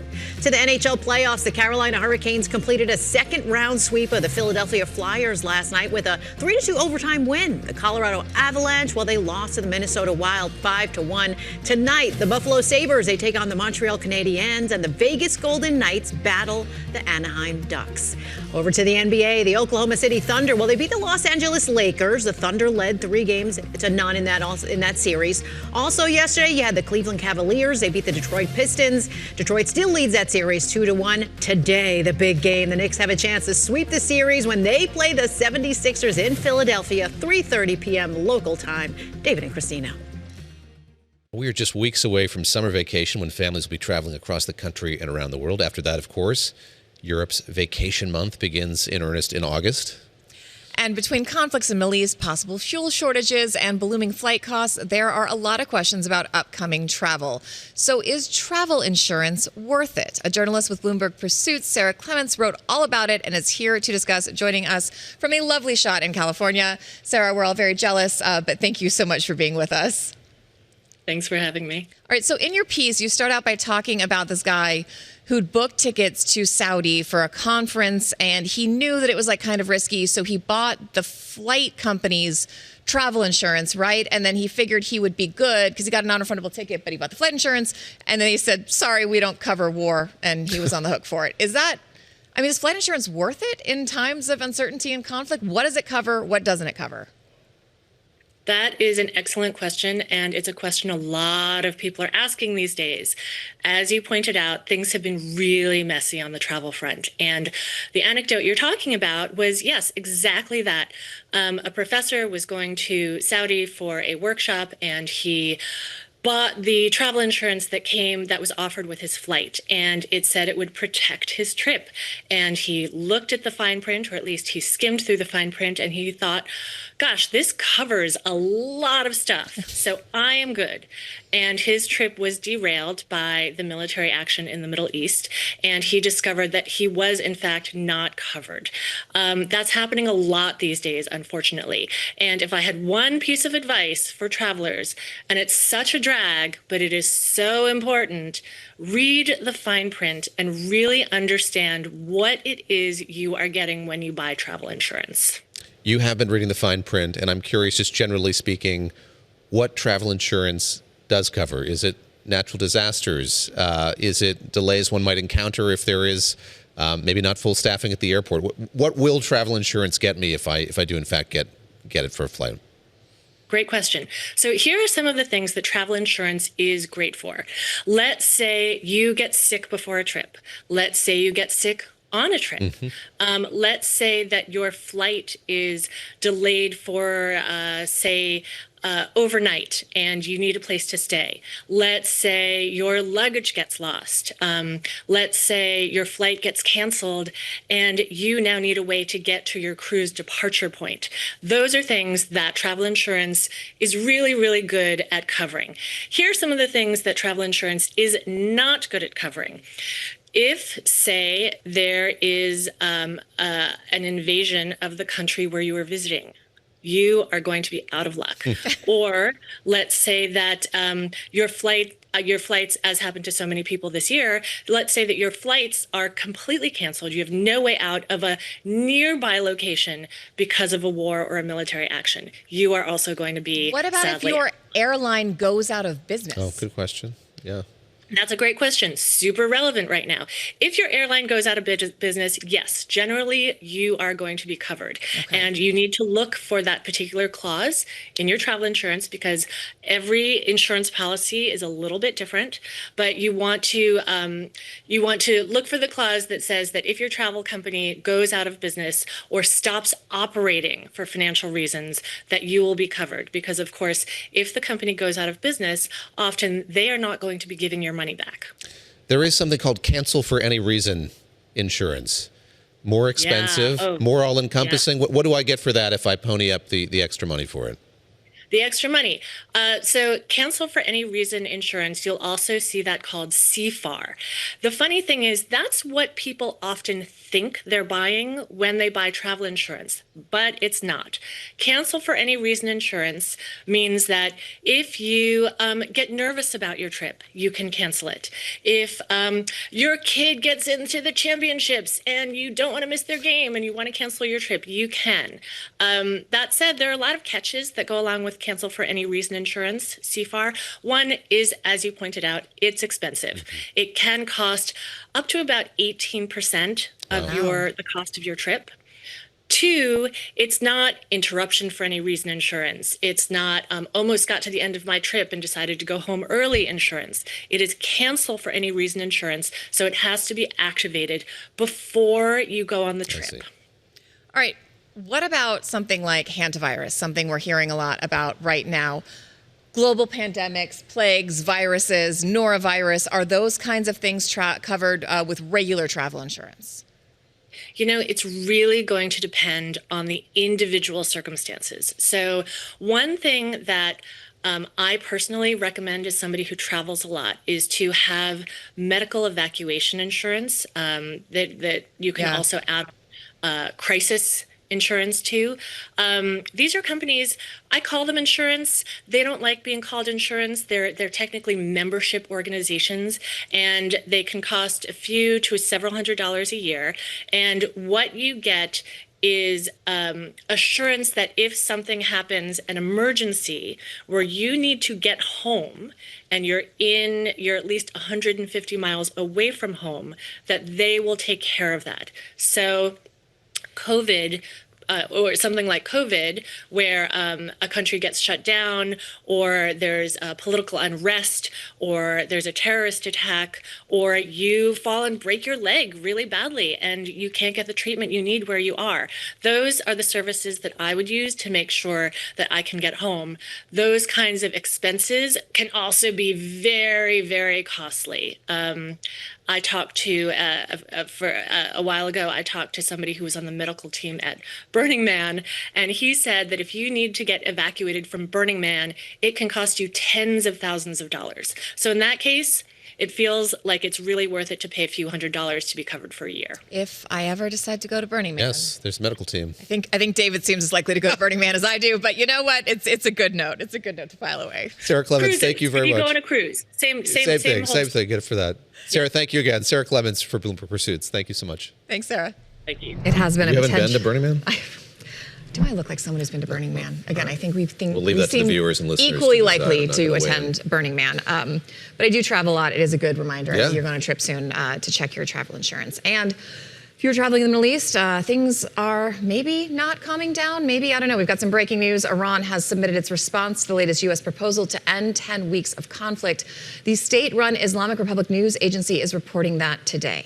Tehran hasn't given any public indication it would accept President Trump's plan that stipulates Iran would permit passage through the Strait of Hormuz and Washington would end its blockade on Iranian ports in the next month. Of course, this is what's in that one-page proposal.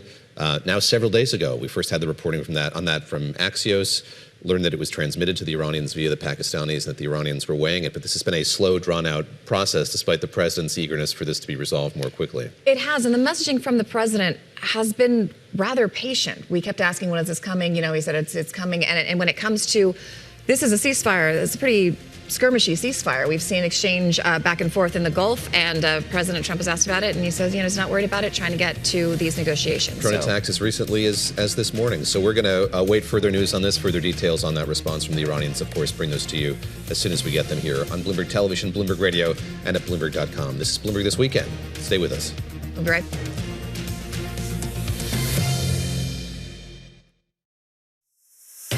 Welcome back to Bloomberg This Weekend. I'm Lisa Mateo. Now, as we take a moment today to reflect on the moms in our lives, we're also aware of the emotional, but also the financial investment that parents are putting into their children. It is a topic of the Bloomberg Weekend essay, as well as the book Overinvested, The Emotional Economy of Modern Parenting. Joining us now is Nina Bandelj. She is professor of sociology at UC Irvine. She is the author and joins me now. Nina, thank you and pleasure speaking with you today. This article itself, let's start there first. It's about how parenting is changing in the 21st century. There's a lot of things that parents are going through, right? The money, the time, the investment into our children. The big question is always on our minds, are we doing enough? My question to you is enough exactly? Like, what is that enough? Are we looking for? What is enough exactly?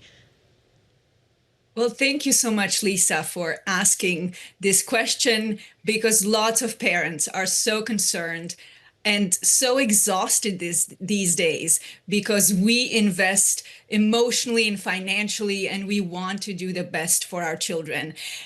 And I think partly continuously asking this question is very burdensome. It creates this low-grade dread in our gut that we think we need to listen to all the time, and it's hard to quiet it. So I would say it's important to know that social forces influence how we behave as parents, how we even feel as parents. And these days, this exhaustion, listening to all of the advice is making us really tired and drained. I feel you. I have to admit, personally, I've invested a lot, but both of my kids are athletes. And so the private lessons, the hotel stays, the car rentals, the best top equipment, I mean, you name it, we've invested in it. But I want to bring you something that you say. You say kids are viewed through the lens of human capital. So what exactly do you mean by that? So this investment that you just pointed to, Lisa, in extracurricular activities, in sports, in skills that kids can develop in addition to going to school, those are the capabilities and skills overall that we call human capital. And economists have proposed that if we invest in human capital of children, then children could reap returns on this investment in their adulthood. So not only do we do this when kids get to school or even higher education to get their occupations, but parents should be concerned about this earlier and earlier, potentially even in the womb, right? Make the womb the first classroom by worrying a lot about what we do when we're even pregnant as moms. Well, let's talk about this parental shift in reasoning and thought. There's a quote you have in the article. I want to get to it. It says, a century ago, children labored for families. Today, parents labor for their children, not just financially. We toil at parenting. So what's driving this shift? That's an excellent question, a million-dollar question, if I may. And it took me 10 years to write this book and research this phenomenon over the course of decades. But to be very brief, we, at the turn of the 20th century, saw transformation when children were useful in the home. They were working, contributing to the family economically, and even in the factories, on the farm, of course, chores in the home. And then they became emotionally priceless, mostly seen as vulnerable, and we would start investing into their education. And this new period is when we as parents think of children as investment projects. We, in a way, bring the logic from the workplace into the home. We think about all of the things that we need to do, toil at parenting, as I say in the book, Overinvested, and try to think about what is needed from us so that children could be set up as well as possible for success. And it seems like moms are taking a lot of the brunt of this too. What are the consequences to what you call actually child rearing on steroids? Right. Trying to be a little bit provocative here to note that this is not just run-of-the-mill child rearing. This is not natural. This does not have to be the case. We've seen differences across time and in different countries. And so because it's exhausting us so much, it's time to ask the question, what do we really owe our children? Is it this exhausting, draining financially and emotionally parenting? Or is it time to think about how much this impacts us as parents to the point of parental burnout that U.S. Surgeon General noted in an advisory in 2024, calling it a public health crisis, but also the consequences for our children.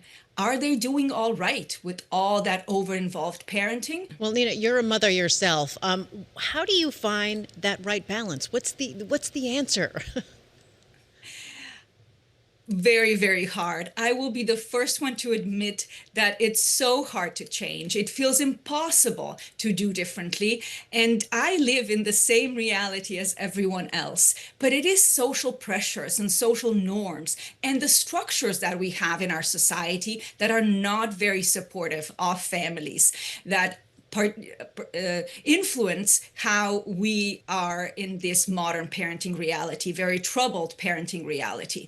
So I say to myself from time to time, Nina, your child is not an investment project. Parenting is not supposed to be grueling labor. It's not supposed to be so stressful.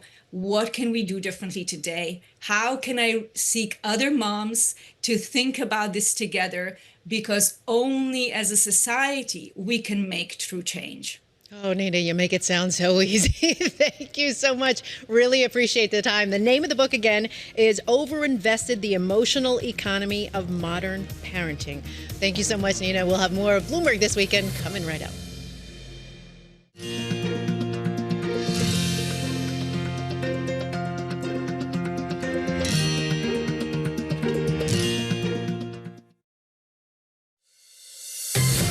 Welcome to Bloomberg This Weekend, live from New York with David Gura, Christina Ruffini, and Lisa Mateo.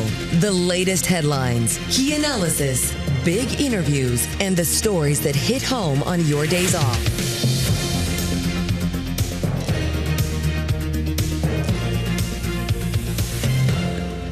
Welcome back to Bloomberg This Weekend. We're coming to you live from Bloomberg's world headquarters in New York. I'm Christina Ruffini. I'm David Gura with Lisa Mateo. It is Sunday, May the 10th, and we're going to start with breaking news at this hour. Iran's news agency reporting the country has submitted its response to the latest U.S. proposal that would end the war in Iran. And Christina, we've been waiting for this today, yesterday, Friday. The president had imposed this deadline in Iran to make this response.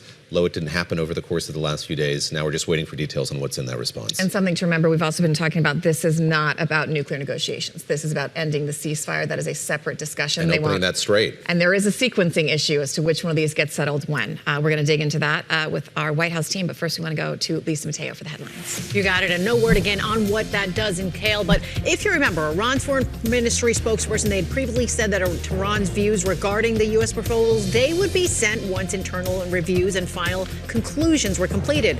Well, Tehran hasn't yet given any public indication it would accept President Donald Trump's plan that stipulates Iran permits that passage through the waterway, and Washington ends its blockade on the Iranian ports in the next month. But we will continue to keep you updated and let you know once we get more details as to what their response to that proposal is. Our other top story this morning, it's passengers. They continue to disembark the cruise ship that was hit with hantavirus that arrived at the port in the Canary Islands in the overnight hours. The World Health Organization says all 147 crew members, passengers, they are showing no symptoms. 3 people have died. Spanish officials say passengers, they're being taken from the ship to shore in small boats and led to an airport while they will be sent to their home countries. The ship will be then sail to the Netherlands to be disinfected. This morning we heard from Spain's health minister, Monica Garcia Gomez.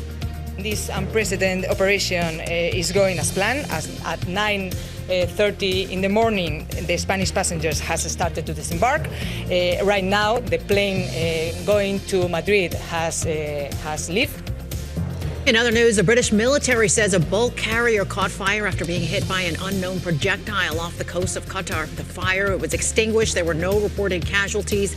Meanwhile, a tanker carrying liquefied natural gas from Qatar appears to have transited the Strait of Hormuz, and that's marking the country's first export out of the region since the Iran war began. According to ship tracking data that was compiled by Bloomberg, the tanker exited the Strait and is on the way to the Gulf of Oman.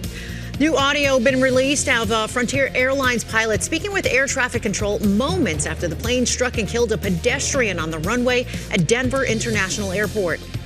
Tower Frontier 4345, we're stopping on the runway. We just hit somebody. We have an engine fire. Frontier 4345, I see that.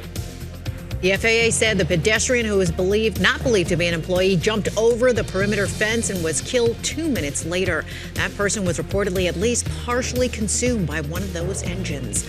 And the plane was carrying 224 passengers, 7 crew members who were evacuated after an engine caught fire and smoke filled the cabin. Now, that incident, it marked the 3rd major commercial aviation incident on U.S. soil in 15 months. David and Christina, over to you. Lisa, thank you very much for that update. And go back to what you mentioned there at the top, this breaking news that Iranian state media reporting mediators have submitted their response to the U.S. proposal to end the war via Pakistan. This comes 10 weeks into the conflict and, frankly, into our show, which launched the same weekend as those attacks. The conflict has disrupted global energy supplies. We're still waiting, as Lisa mentioned, on more details on what exactly is in that Iran response. But joining us now is Bloomberg News White House correspondent Jeff Mason, who is on White House duty this weekend. Jeff, are we hearing anything from the White House yet? Were we expecting this today, or are we all just kind of waiting to see when this popped into our inboxes and flashed across the terminal? It's a wait-and-see situation, Christina. I have asked the White House for a reaction or a response and haven't heard back from them yet. I imagine that the White House and the U.S. administration broadly is still digesting this response. In terms of when we expected it, the president had told reporters on Friday that he was expecting to have that response that night. So they've been waiting all weekend for it to come in, and now it's in. And now what we'll want to be asking and seeing is whether or not it's acceptable to President Trump, what they've responded to, and whether the conditions are enough that the ceasefire will continue so that they can move on to talks about the nuclear program at Iran that President Trump said was the actual reason for getting into this war in the first place. Jeff, we talk about a ceasefire. It's a funny kind of ceasefire because the attacks keep coming. We saw drone attacks this morning on some tankers in the Strait of Hormuz. Of course, we saw the U.S. retaliate on Iran after some attacks earlier in the week on other vessels here. The president continues to be so adamant that we do have a ceasefire in place. He talks about the prospects of extending one. But to go back to what I said, it is a funny one in that there still seems to be a lot of attacks taking place in the region while this is in place. Yeah, I couldn't say it better, David. It's a war and a messaging of contradiction. And that's really been characteristic of how the president and the U.S. Has talked about or engaged in this war from the very beginning, from some confusion over what the actual aims were to the status of the ceasefire to what is acceptable now during a ceasefire. I think the president has wanted to portray this ceasefire as not being threatened because he wants it to continue and he wants there to be a deal. And I might add, he wants there not to be major hostilities going into his trip next week, or this week now, I should say, on Tuesday to China. China, of course, Iran, of course, will be one of the big topics on that summit between President Trump and President Xi. And it's not the backdrop he wants to have continued fighting in there, even if they haven't agreed on a full-on peace deal yet. And speaking of that, Jeff, there is also this sequencing issue wherein if the U.S. agrees to the ceasefire and reopening of the Strait, the U.S. would then lose a lot of their leverage going into nuclear negotiations, which are supposed to take place maybe possibly after this is settled. Has any of that been resolved? And what are the two big sticking points that still exist between these two proposals and these two nations? Well, nothing has been resolved that I can tell anyway. I mean, they haven't announced any progress yet other than the fact that they are talking, and that is something, and talking through the Pakistani mediators, of course.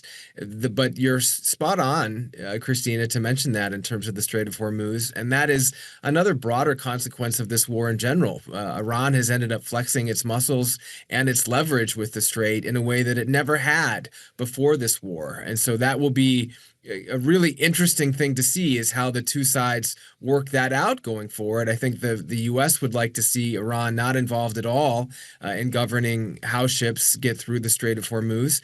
Iran, however, has realized that that is a huge piece of leverage that it has and seems unlikely to just throw that away or give that up. But that is in terms of sequencing, as you said, that's the first question. Getting that fixed so that Iran can start getting more money back into its economy and so that the global economy is not hamstrung by the Strait being blocked. I think a lot of regional allies and Gulf nations have that same concern. All right, Jeff, thank you for the scramble. Always nice to see you this morning. Thanks for breaking down that breaking news. Thanks so much, Jeff. We're going to bring another voice now. Democratic Congressman from Maryland, Johnny Olszewski, known as Johnny O to his friends and constituents in the 2nd Congressional District there in Maryland, Baltimore City, Baltimore County. Carroll County as well, I believe. Congressman, thanks for being here. You sit on the Foreign Affairs Committee, and I just want to start with the news that we're kind of going through this morning, the fact that we have reporting that response to the U.S. proposal has been conveyed via the Pakistanis to the U.S. Your reaction to that, and what do you need to see in that response to feel better about the prospects of this conflict coming to an end? Well, some great reporting there. And like everyone else, I'm waiting to see what the details are. But we have to take a step back and remember that we're waiting for agreement on a ceasefire that is only necessary because of a problem that President Trump created in the first place. You know, Iranians would not know that they had this potentially powerful tool in closing the Strait of Hormuz, but for our attack. And so this is, as you were pointing out, just one step in a much larger conversation about the very real concern about having a nuclear-armed Iran. But we're really in a place now where the president, I think, is looking to save face. It's a war that we know now there was not a clear imminent threat, but as has been true throughout this war, as a member of the Foreign Affairs Committee, I've gotten zero up-to-date real-time information from this administration. There have been no public hearings, and so it's really a little bit like poking in the dark to try to figure out where we are and where this administration hopes to land ultimately. Are you concerned about the lack of what you just talked about, a consultation with Congress, as well as something people keep talking about with us is the lack of technical experts going into these negotiations? When they negotiated the original Iran nuclear deal, which the Trump administration pulled out of during the first term, that was months and months of negotiations in Geneva with multilateral partners, with State Department officials, junior officials, people from IAEA. The State Department, as far as we can tell, has been largely cut out of these negotiations. It is really only 3 people and the president, it seems, making these decisions. Are you confident that they have the knowledge they need to go into these rooms and come out with a deal that is advantageous to the United States? Fortunately, I'm not confident. What I can tell you is what I do know from sitting on the Foreign Affairs Committee is that even if the State Department were at the table, that department has been absolutely gutted. So a lot of the support infrastructure that should be in place doesn't exist. And the fact that this president also, on top of that, likes to go it alone so much is really problematic for, I think, finding those kind of sustainable deals. What worries me in all of this is that we're going to end up with a deal that is equal to or maybe even worse than that JCPOA, which was imperfect, by the way. There were opportunities for improvement. But President Trump created this environment in the first place by ripping up that original agreement, allowing Iran to really go at their enrichment program with great vigor following ripping up that deal that, as you mentioned, was very involved and very detailed. And so now we're back at a place where if we can get through a ceasefire agreement and if we can get back to the table, I'm hopeful that we can get back to a place where there's not enrichment happening, but we have a long way to go. And in the meantime, there's been an incredible amount of pain inflicted upon not just Americans in terms of service members' lives lost, hundreds, if not at least tens of billions of dollars spent, pain at the pump for Americans and frankly, across the globe. And so we're asking here, to what end? And I think at this point, the president can't really answer that question. Let's talk a bit about what this has to bear on U.S. politics. I'm just going to note here, Chris Wright, the Energy Secretary, is on Meet the Press with Kristen Welker on NBC News. He said the U.S. isn't going to take off any options off the table when it comes to Iran. An interim Iran deal has got to be possible, he said. And then he noted gasoline and diesel prices are going to remain up while this war continues. I'm curious how you see that pressure mounting as you talk to constituents and make your way around the district. You mentioned you haven't been briefed formally by this administration on the Foreign Affairs Committee. We did see the Secretary of Defense go up and speak to the Armed Services Committee. There is some speculation that maybe we're reaching a greater appetite for a war powers resolution on Capitol Hill. What's going to change the conversation or the political terrain? Is it going to be gas prices, diesel prices continuing to rise apace? Or is it going to be that the longer this lasts without any indication of sort of where the direction of this war is headed from the administration is going to finally lead you and your colleagues to do more, try to do more to get administration officials up to Capitol Hill to give you some answers? Yeah, appreciate those questions. I'll start with the war powers resolution. I mean, this is now beyond the 60 days and the flexibility that my colleagues on the Republican side have said the president deserves. So it's not a suggestion, it's the law. If the president wants to continue military operations, he has to have authorization from Congress at this point. I think the law is clear. And so that's that on that point. I would say in terms Congressman, of I want to interrupt you really quickly. Do you think that would concern this particular president? Do you think anything Congress passes, even if it would pass a war powers resolution, do you think that would stop him? Well, and that's not a reason for Congress not to try to stop him. But if the president blows past war powers restrictions, then I think we have to sort of up our game as members of Congress to hold this president accountable. This is a president who has consistently shown a disdain for any sort of check. And unfortunately, my Republican colleagues have largely deferred to the president on those issues. And I hope that given the consequence and given the impact to the other point, I think that the costs of at the pump, and it's not just at the pump, we're seeing it on airline tickets. We're seeing it through surcharges at places like Amazon. We're seeing it through what's happening with food prices. This is having impact across the lives of all Americans. And so I think what's happening is, in particular, my Republican colleagues in Congress are seeing that this is going to be a real drag on their election prospects in November. And I think this is really going to fuel a Democratic majority in the House of Representatives. I think we're going to see a closing, if not a Democratic takeover of the Senate. So I think these issues are real. People are really hurting as I talk to my constituents. And I think it's really interesting to note that usually when it's whether one of the secretaries or the president himself, these are millionaires and billionaires who are members of this administration telling Americans it's going to be okay, it's only temporary. That's not acceptable to people who are trying to put a roof over their head and food on the table. Let's move, if we can, to the summit that's going to take place this week in Beijing between the president and President Xi Jinping. And we had your Democratic colleague, Bro Khanna of California, on the show yesterday, and we asked him what he's looking for as an outcome from that meeting between those two world leaders. Let's take a listen to what he had to say in reply.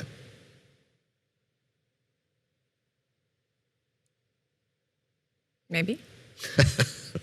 We may not emphasize it if I can. That he has to reverse.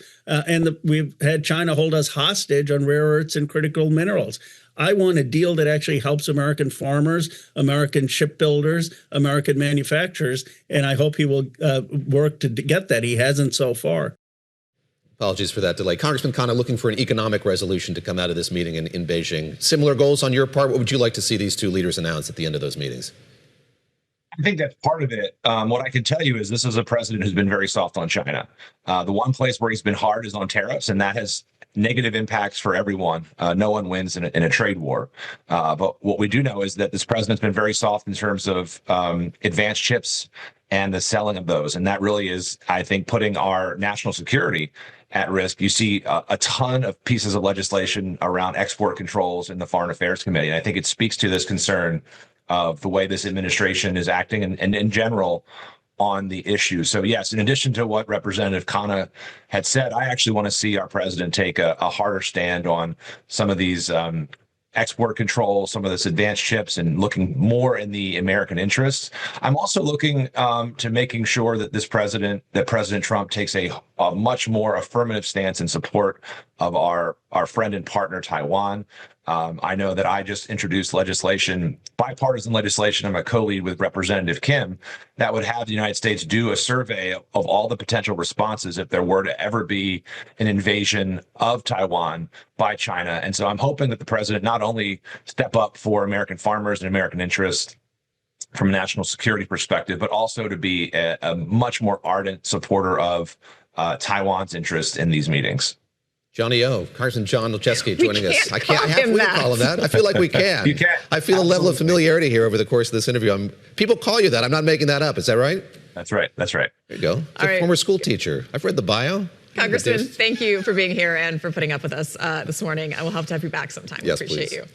All right, new polling is giving us a look at how voters feel ahead of the midterms. A new NPR PBS News Marist poll found 37% of Americans approve of the president's overall job performance. That's compared to 59% who disapprove.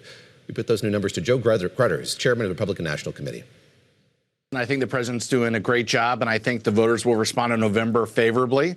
And I don't always believe all these polls, because if I did, the President Trump wouldn't be elected right now and enjoying his time in the White House. So I look at those numbers, breaking them down just a little bit here. More Republicans, 18% now disapprove of President Trump's overall job performance than in March. And again, going through these data, you can kind of see that drift upward in a number of these categories. Is it at all worrisome to you? Is it incumbent on President Trump to do more to kind of bring those numbers back down? No, one of the numbers that I look at in polling is we're actually doing better when it comes to generic congressional candidates. And listen, we have a plan in place. We have the right candidates. We have the financial superiority. We have the presidents willing to go out there and barnstorm the country. And we're going to win by embracing the president, embracing this administration, and making sure their candidates are in lockstep with the mission that he's trying to push forward. So that's what you're telling your candidates, not to run away from the president, but to run towards him, even at a time when, I know you don't like the polls, but the numbers are not necessarily reflective of an American public that's fully behind all this president's policies. This president's been going to bat for the average American worker since day one. Look at the big, beautiful bill, the no tax on tips, overtime, Social Security. 45% of the people who have already filed their tax returns have experienced some type of benefit. And I think that overall, everything that the president's doing to help people try to go out there and achieve the American dream, I think it will resonate with the American people. And that's why, yes, 100%. Our candidates need to embrace the president, embrace his agenda.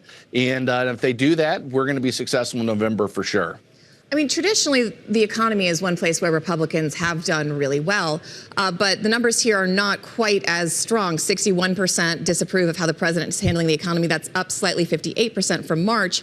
Among Republicans, even in your own party, it's 23%. That's up from 17% in March. I'm wondering if you think the president is focusing enough on the economy, especially ahead of an election where this is what everyone is talking about. I'm from Colorado. Everyone back home is talking about affordability, paying for gas and getting food on the table for their kids.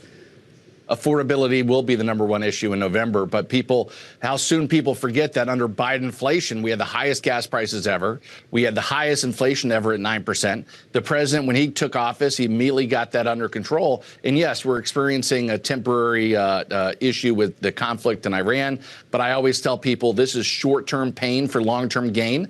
The president understands and feels and has empathy for the people out there. He wants everybody to go out there and be able to live their life and, like I said, achieve the American dream. But like I said, for 47 years, American presidents denied and ignored what was happening in Iran and delivered pallets of cash. This president actually stood up and said, we're going to take care of this. High political risk, low political reward, but he did it because he knew it was the right thing to do.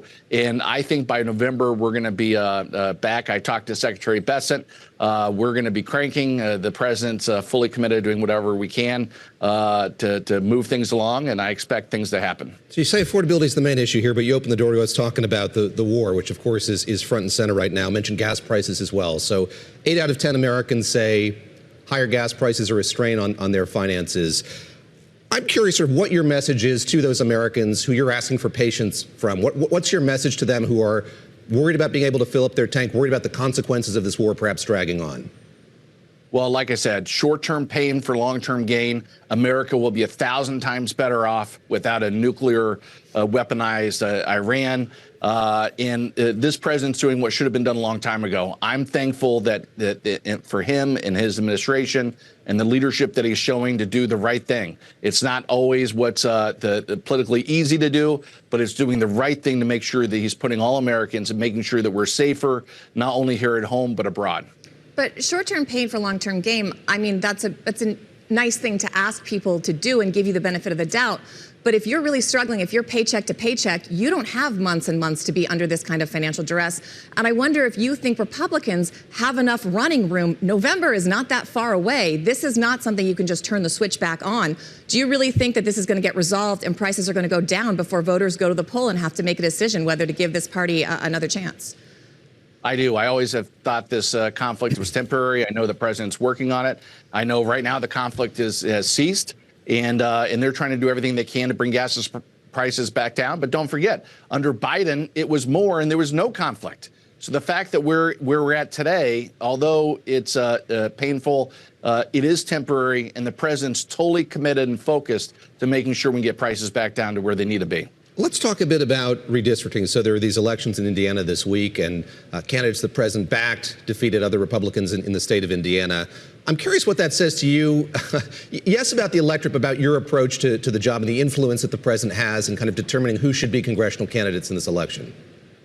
Well, listen, the president is the leader of our party. I always say if you get an endorsement from the president, it's like a fast pass at Disney World. You go right to the front of the line, you're going to win. And what happened in Indiana, you got to remember, the voters of the country gave the president Trump a mandate with not only the winning every single swing state, but also the national popular vote. And the Indiana legislators thought that they knew more than the president. They didn't step up when they needed, and obviously they face the consequences of their actions. This president runs the party.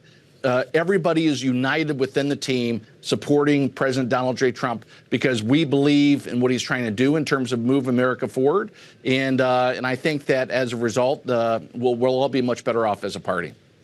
I'm wondering if you think the loyalty to President Trump is potentially hurting the party's longevity, because this is a president who legally cannot run a third term.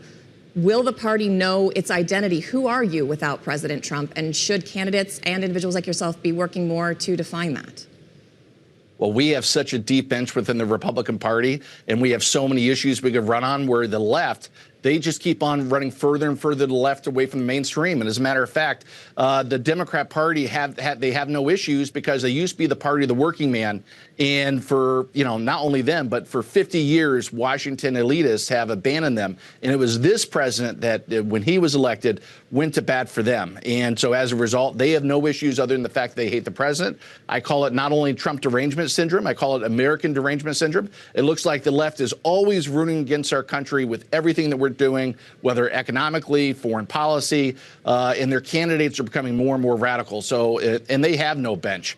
They have these left-wing lunatics that are winning these primaries, and as a result, it gives us an opening to be in the mainstream of where people want to be. And I'm expecting big things from our candidates in November, and I think we'll have a chance to defy history. Only 4 times in the last 150 years has the incumbent party been able to win the midterms, and I think that we have a great chance of doing that this November. Let's talk about how you're going to deploy money going into the midterms. So you have a sizable financial advantage over the Democratic Party here going into those midterms.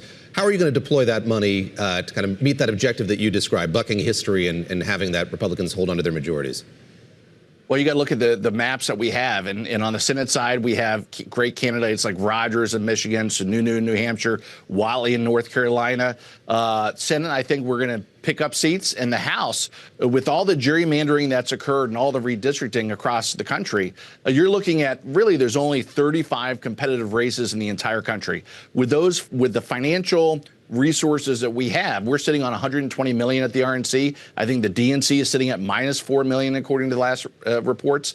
And when you combine the fact that we're going to have coordinated campaign limits change at the Supreme Court level that will expand that number, it's going to be lights out for the Democrats. We are going to do everything we can to make sure we win these races. When the president asked me to serve as the chairman of the National Party, he said you have one goal, and that's win the midterms. We've been laser focused on that. We have a plan. We're executing that plan. As a matter of fact, we hired our first 17 state directors and deployed them a couple of weeks ago. That's our first wave, and we will be on the ground preparing for our get out the vote activities and making sure that we have election integrity teams on the ground to make sure these elections are safe and secure. But we have the resources we need. We have the messaging that we need, and we have the president who has obviously already proven that he could turn out low propensity voters 3 times. And yes, we're gonna be working with him as he barnstorms the country in these districts that matter when it matters. And of course, we're going to have things like the midterm convention, which has never happened before. Tell us about that. Trumpapalooza. We've seen the term. We've heard you talk about it. What's it going to be? Tell us a bit about that. I would revisit my question about Trump and the identity of the Republican Party here, but we're running out of time. So go ahead and answer about Trumpapalooza.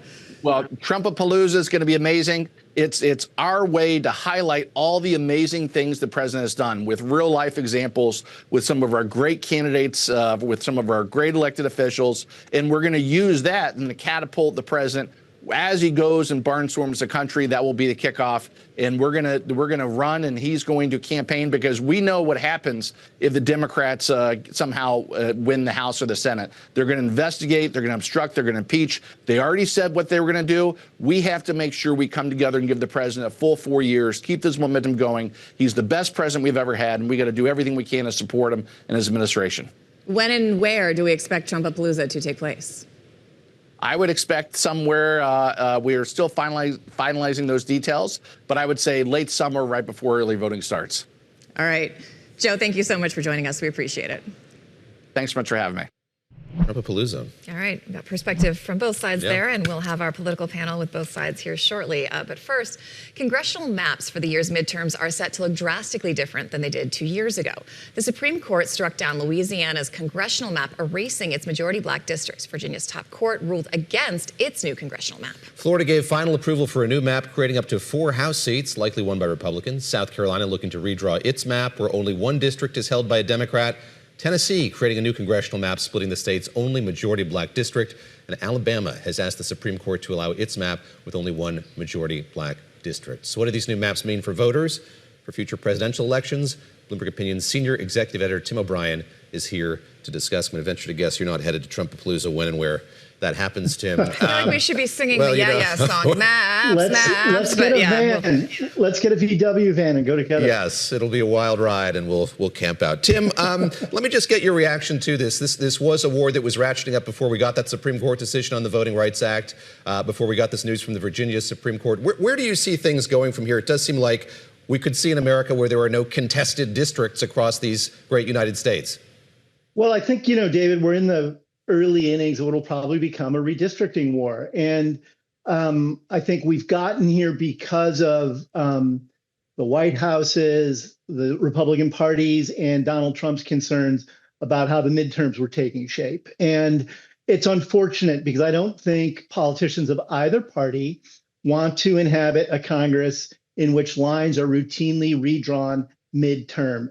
One, at a practical level, it distracts all of them from doing the legislative work they go to Washington to do. Secondly, I think it effectively undermines democracy. The framers of the Constitution didn't envision districts at all, and there's a good reason to have them, especially because they also didn't envision the population of the United States booming and spreading in the way it has. And districts essentially allow the states to be carved up in a way in which a representative from each state has a manageable district to represent.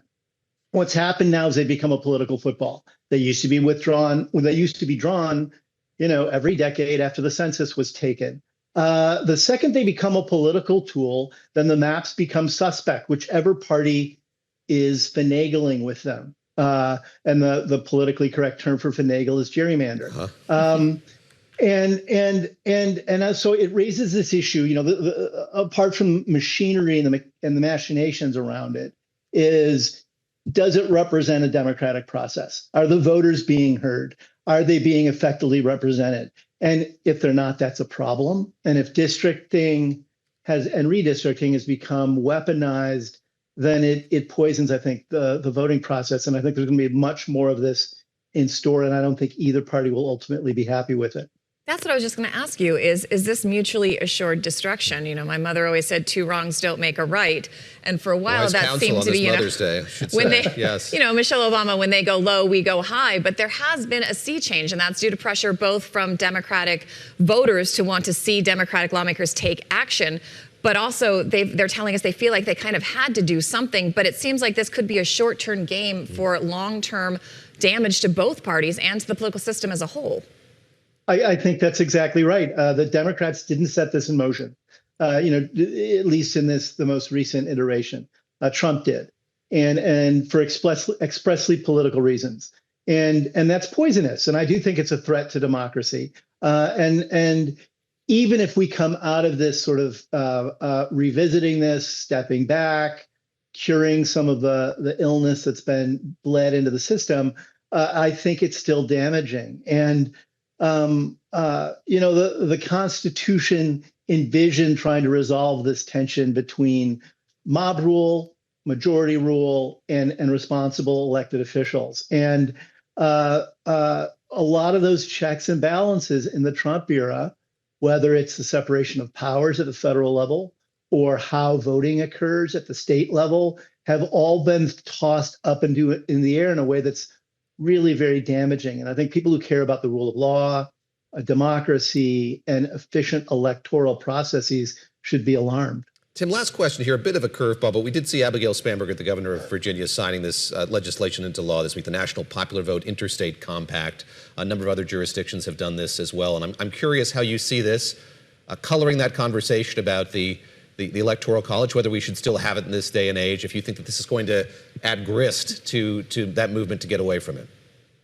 Well, the Electoral College is the flip side of the districting issue. It was invented by the framers, again, to prevent mob rule, to make sure that each state had an effective presence in the federal government, and that you wouldn't have extremes of either side forcing poor outcomes. But again, they didn't envision the world we've become. Now, if the GOP and Trump were consistent on this, if they're revisiting redistricting, they should also be happy to revisit the structure of the Electoral College. But somehow, mysteriously, there's no conversation going on the Republican side about revisiting what the Electoral College does and how it functions.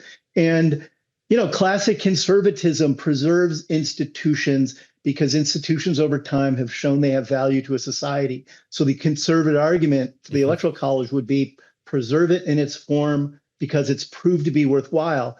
But if that's the case, then they shouldn't be messing at all with districts. Tim, great to speak with you on this Sunday. Appreciate your time. Thank as always. you. That's Tim O'Brien, Senior Executive Editor of Bloomberg Opinion, joining us here on Bloomberg Thanks, this Tim. weekend.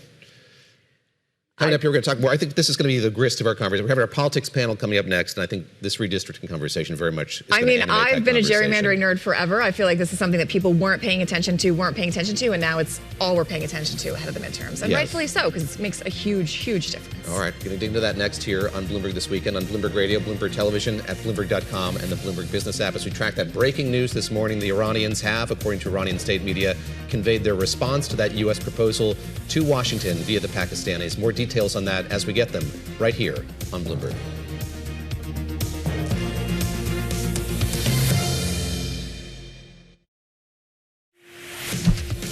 Thank you for joining us live on Bloomberg This Weekend. I'm Lisa Mateo. Let's update you on today's top stories. And what we want to do is start with a live look. And this is over at the Canary Islands. You remember, we've been talking about this all morning long. The passengers starting to disembark that cruise ship that was hit with hantavirus. It arrived at the port in the Canary Islands in the overnight hours. So now what you're looking at is people being taken from the ship to the shore in those small boats. They're going to be led to the airport. They'll be sent there to their home countries from there via plane. We'll continue to keep you updated on that. Right now, our other top story, the Islamic Republic, the news agency, it's reporting that Iran has submitted a response to the U.S. proposal to end 10 weeks of war. No further details, though, were given beyond that. President Donald Trump's plan, it does stipulate that Iran allow passage through the Strait of Hormuz and Washington and its blockade on Iranian ports in the next month.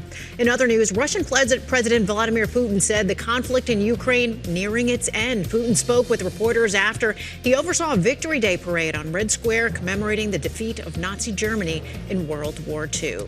Baseball fans mourning the loss of Bobby Cox. He's the Hall of Fame manager of the Atlanta Braves. Cox led the team to 14 straight division titles and the World Series title in 1995.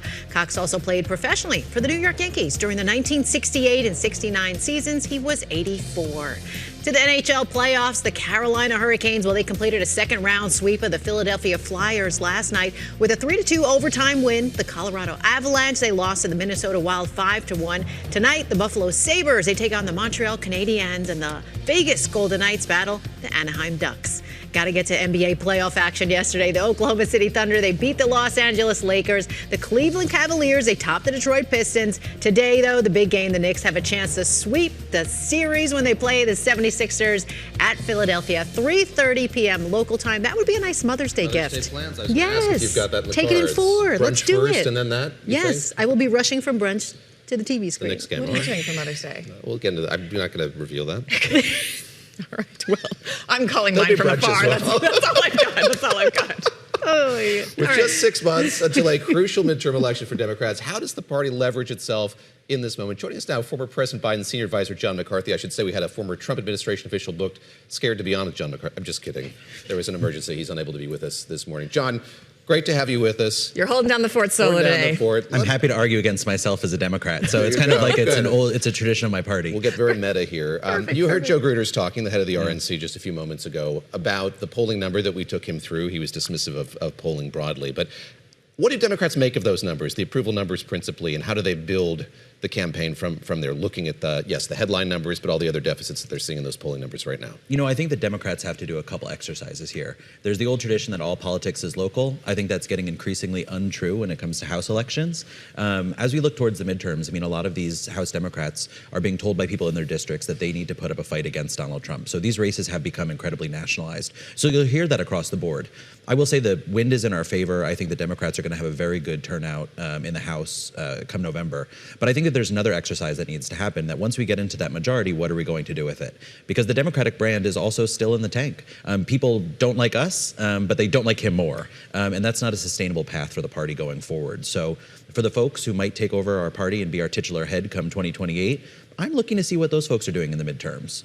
Okay, but who is that? Who is the Who's head the of your titular party? head right now? Because we just heard the RNC chairs saying their party is running towards Trump and embracing that. Who do the Democrats have? Who should they be running towards? Well, right now, I think you're going to see a lot of these people who might want to lead the party come 2028 campaigning in these battleground districts. Travel back to 2017 as we were looking towards the midterms then. Part of Joe Biden's success in becoming the nominee in 2020 was that he went into some of these really tough battleground districts, and his electoral argument was that he was the only person that could go in and actually pull out some voters that might not otherwise turn out. So I think if you're smart and you're starting to build out your 2028 strategy, that's something you're trying to model after. So we have a great bank of Democratic governors who are starting to go into these battleground states and get their feet wet. You have some names like who have already run before, like Pete Buttigieg. And then you have some names that people might not be talking about as much, but are still stars inside of our party. Gina Raimondo, the former Commerce Secretary, Mitch Landrieu, the former mayor of New Orleans. So, you know, it'll be a 25-person debate stage, but that's a good thing, you know, because the party for has... we got to mic all those people. It's for everybody. I mean, the party has had the same people kind of sitting over it for a long period of time. And part of it is you're not just running to be the nominee, you're also looking to be one of those new top 10 faces you think of when you think of the Democrats. So we're changing the whole stable, and that's a good thing. John, let's talk about the whiplash that Democrats have experienced over the last few weeks. We were sitting down in D.C. with you a couple of weeks ago after that vote in Virginia, and there was a lot of excitement among Democrats that voters had approved those new maps in the Commonwealth. We've had some legal wrangling. That's now off the table, and the situation looks markedly worse for Democrats than it did back then.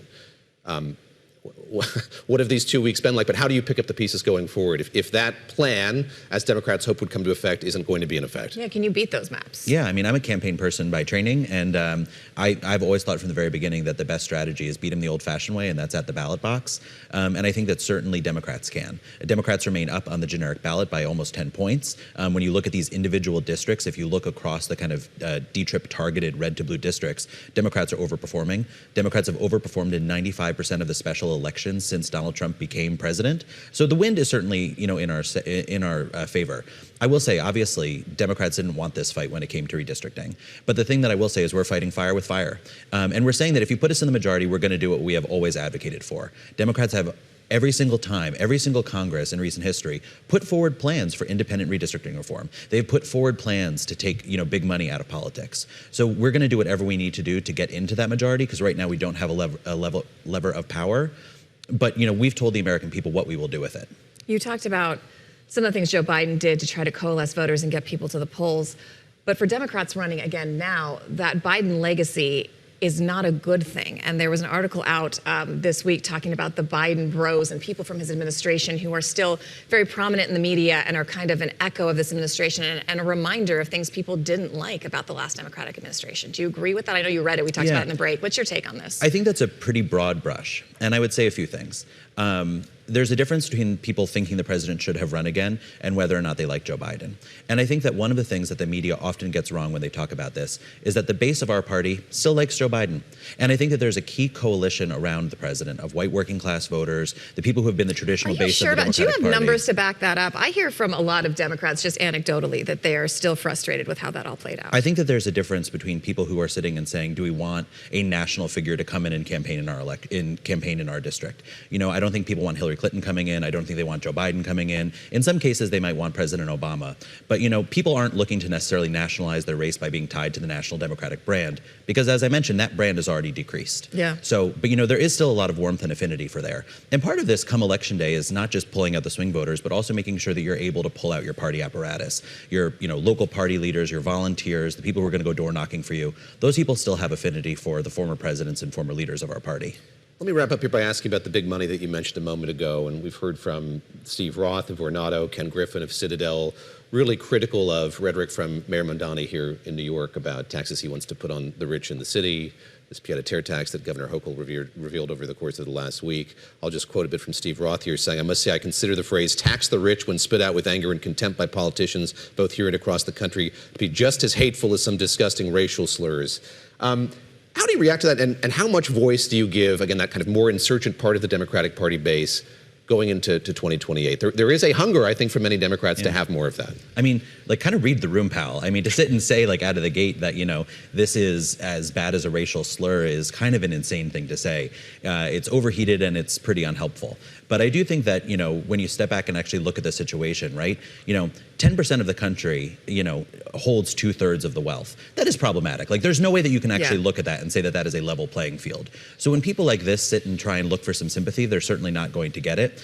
Democrats, of course, need to remain kind of level-headed on this too, and sit and see that there is an opening here. People do want stability in government. They want an economy that's performing well. But I don't think you do that by necessarily vilifying success. Part of the American ethos is that people believe that they themselves can be successful. So sitting and saying that, we're going to punish all of these billionaires, as AOC said the other day, I think people want a tax structure that is fair, but I think this overly inflated rhetoric doesn't actually bring us swing voters. And this, at the end of the day, is an addition game. John Controller's going to yell at me because we got to go, but in about 20 seconds, what is the one thing you're afraid of and Democrats need to stay away from? We need to talk about the things that people care about. Part of the reason we lost in 2020 is because we spent all of our time talking about obscure social issues that didn't matter to voters. Talk about the economy, talk about how prices are too high, and they'll put us back in charge. All right, John McCarthy, thank you so much for holding down the fort. We really appreciate you joining us. Thank you, guys. Thank you, John. All right, when we come back, we are playing the quiz, another quiz with Lisa. It's time for Pointed. You can take us with you no matter where you go. Watch us on Bloomberg TV. Listen to us on Bloomberg Radio. Stream us at Bloomberg.com or the Bloomberg Business app. Wherever you are, we are there with you. It's Bloomberg This Weekend.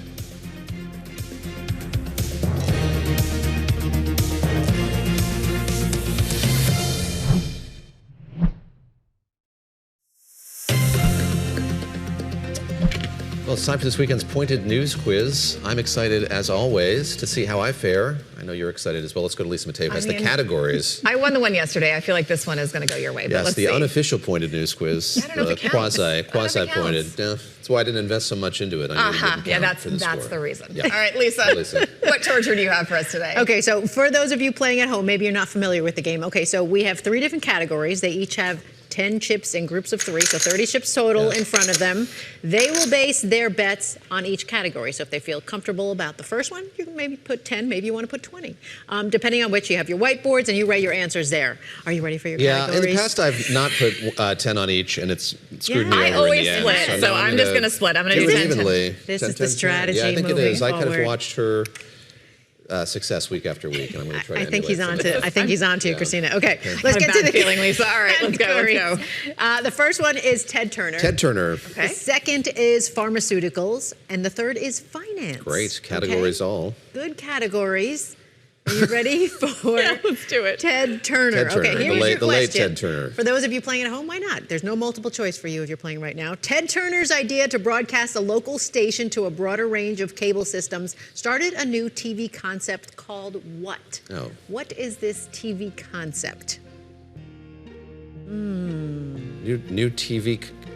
Okay, all right. Think about it, what it's called. All right. This group. Okay, ready? Yeah, Flip it. okay, I wrote What cable do you got? news. Cable news? Superstation. Oh, the TBS Superstation. Yes, Indeed it was. Superstations. At least we had the as same long as wrong we're answer. even, I always wondered what that meant when I was a kid watching TBS. What is That's a what that means, superstation? Superstations. All right, That's a take lot my of- chips. Turner lost some. I thought you were going to ask who his ex-wife was. I was ready for that one. That's definitely not on here. Jane Fonda was. Jane Fonda was out saying who had very nice things had about very him. nice Yeah, remarks she did. upon the passing of Ted She Turner. called this him week, her we should favorite say. ex-husband. Well, Puts it on the top a man of the can list. aspire. There you to go. Such a memory. Pharmaceuticals. Pharmaceuticals. All right, Sorry, moving I on digress. to pharmaceuticals. Yes. Here we go. Okay, Eli Lilly's Eli Lilly. Monjuro. Okay, it Yeah. surpassed which Merck cancer therapy as the world's highest grossing prescription medication? What is the name of that cancer therapy medication, prescription medication from Merck? Is it a pill? She doesn't know There's that. no So hints. There's no hints there. It's like a spelling bee. This is not going well today. But interesting though, right? Monjuro surpassed Merck's cancer therapy. It's kind of crazy. I know. It's an interesting topic. All right. I What don't know is the name this of that cancer therapy I wrote- prescription? What do you have? I have no idea. No idea. You I wrote go. chemo. Chemo. Chemo, that's It the is type. Keytruda. Keytruda. Yes. How Well, are we they- going to they know do that? advertise these I know. things during Believe the. me, if you're playing it online, they do give you multiple choice. So Yes. you'll have a better chance. Happy at- Mother's Day, Lisa. Have some These more poor chips. guys. Oh, yeah. on mine. Lisa's going to go to Yes, brunch on our yes, chips. yes. Keytruda. All right. Keytruda. Pass them over, guys. All See, right, I I'm give Sure, them chips finance when is they going to be the lose. secret to our shared success. Okay. Oh, you got this one. I know you guys bonus. have this one. I Okay. appreciate that This positive one. attitude. Yes. You're going to go all in. Okay. Which billionaire CEO rallied against New York City Mayor Mondami for signaling him out in a plan to tax second homes? You just talked All about right, we this did, yeah. in your last segment. Talked about 2 of them, though. So which one was it? Yes. Yeah, I can't. Literally, my brain is fried. Here, hang on. Oh, look at the smile on his face right now. All right, that's all I got. That's all I All got. right, what'd you write? All right, James Diamond? No, Ken Griffin. Ding, ding, ding. I told you this how was going sweet it They is. did. The mayor called him out. $238 million Central Park. So Yes, Mondani penthouse. filmed this video in which he showed that behind him, and Ken Griffin didn't appreciate that. I should say Ken Griffin, I believe, doesn't live in that apartment very much. It's a He doesn't. 200 Not a good argument on his behalf. $200 Yeah. plus Think million he'd be dollar there Pieta. more I'm often. just going to take these chips Okay, away so from Christina. no, For- we got a bonus. No, Well, I no, did she lose lost those these. chips. He is No, she legally taking can my bet chips. nothing. She's lost. There's no she can't bonus. bet anything. Happiness. All right, we'll Yeah. do it for fun. We'll do it for fun, and I'm feeling great. He's feeling really good right now. Lisa, Elon we're gonna Musk talk is about your this. All right. category, Elon okay? Musk, yes. Elon Musk is a bonus. The question is, SpaceX is proposing to spend at least $55 billion on a semiconductor facility alongside Tesla. It's the first step on what Musk project? What is the name of this project he's working on to make these chips? Okay. You think you remember? I think Do you I got it remember the wrong. name of it? Okay. I said Hyperloop. XAI. Nope. Terafab. Terafab. Yes, Terafab is it. He wants to make the chips for all his different enterprises, all That his different is businesses. Listen, sad we didn't get that bonus, but I am happy that I won the game. You have won. We have to mark this down. This is very. Thank you. Well, we don't have to make that big a deal about it. It's not like I mean, but look at your faces. I'm Oh, so he's pleased. glowing. Very I'm cheerful. heading out with It's been a long glow. weekend, lots of news. Our A teams pointed worked very glow. hard. It's a nice way to end the weekend. We'll give you this one, but I'm coming for you next week. And I must say, the quiz we did with Daniel, again, not pointed, which is trademarked, of course, Yes. was a lot of fun as well. Thank you for arranging that. You're very welcome. Yes. And I I like wish that one it- better, mostly because I beat you. Well, And if you want to play at home, Thank you. bloomberg.com/pointed. Don't forget. It's a lot of fun. it is a lot of fun. And I noticed I didn't play it, but some of these questions may come from that, I heard. So if you wanted, I'm not trying to give you ways to cheat. Oh, you can't. Anyway. Well, it is an exercise in self-restraint every week because the answers are in our lineup and we have to just not click on them. So And I didn't do it. Clearly I didn't either. I swear to you, viewers and See, listeners. notice I don't accuse him of cheating when he wins. I just want to point that out. Lisa, thank you so Thank you, much. Lisa. And thank you all of our viewers and listeners for joining us on Bloomberg this weekend. Join our colleagues in Asia this evening when global markets kick off at what, 7 p.m.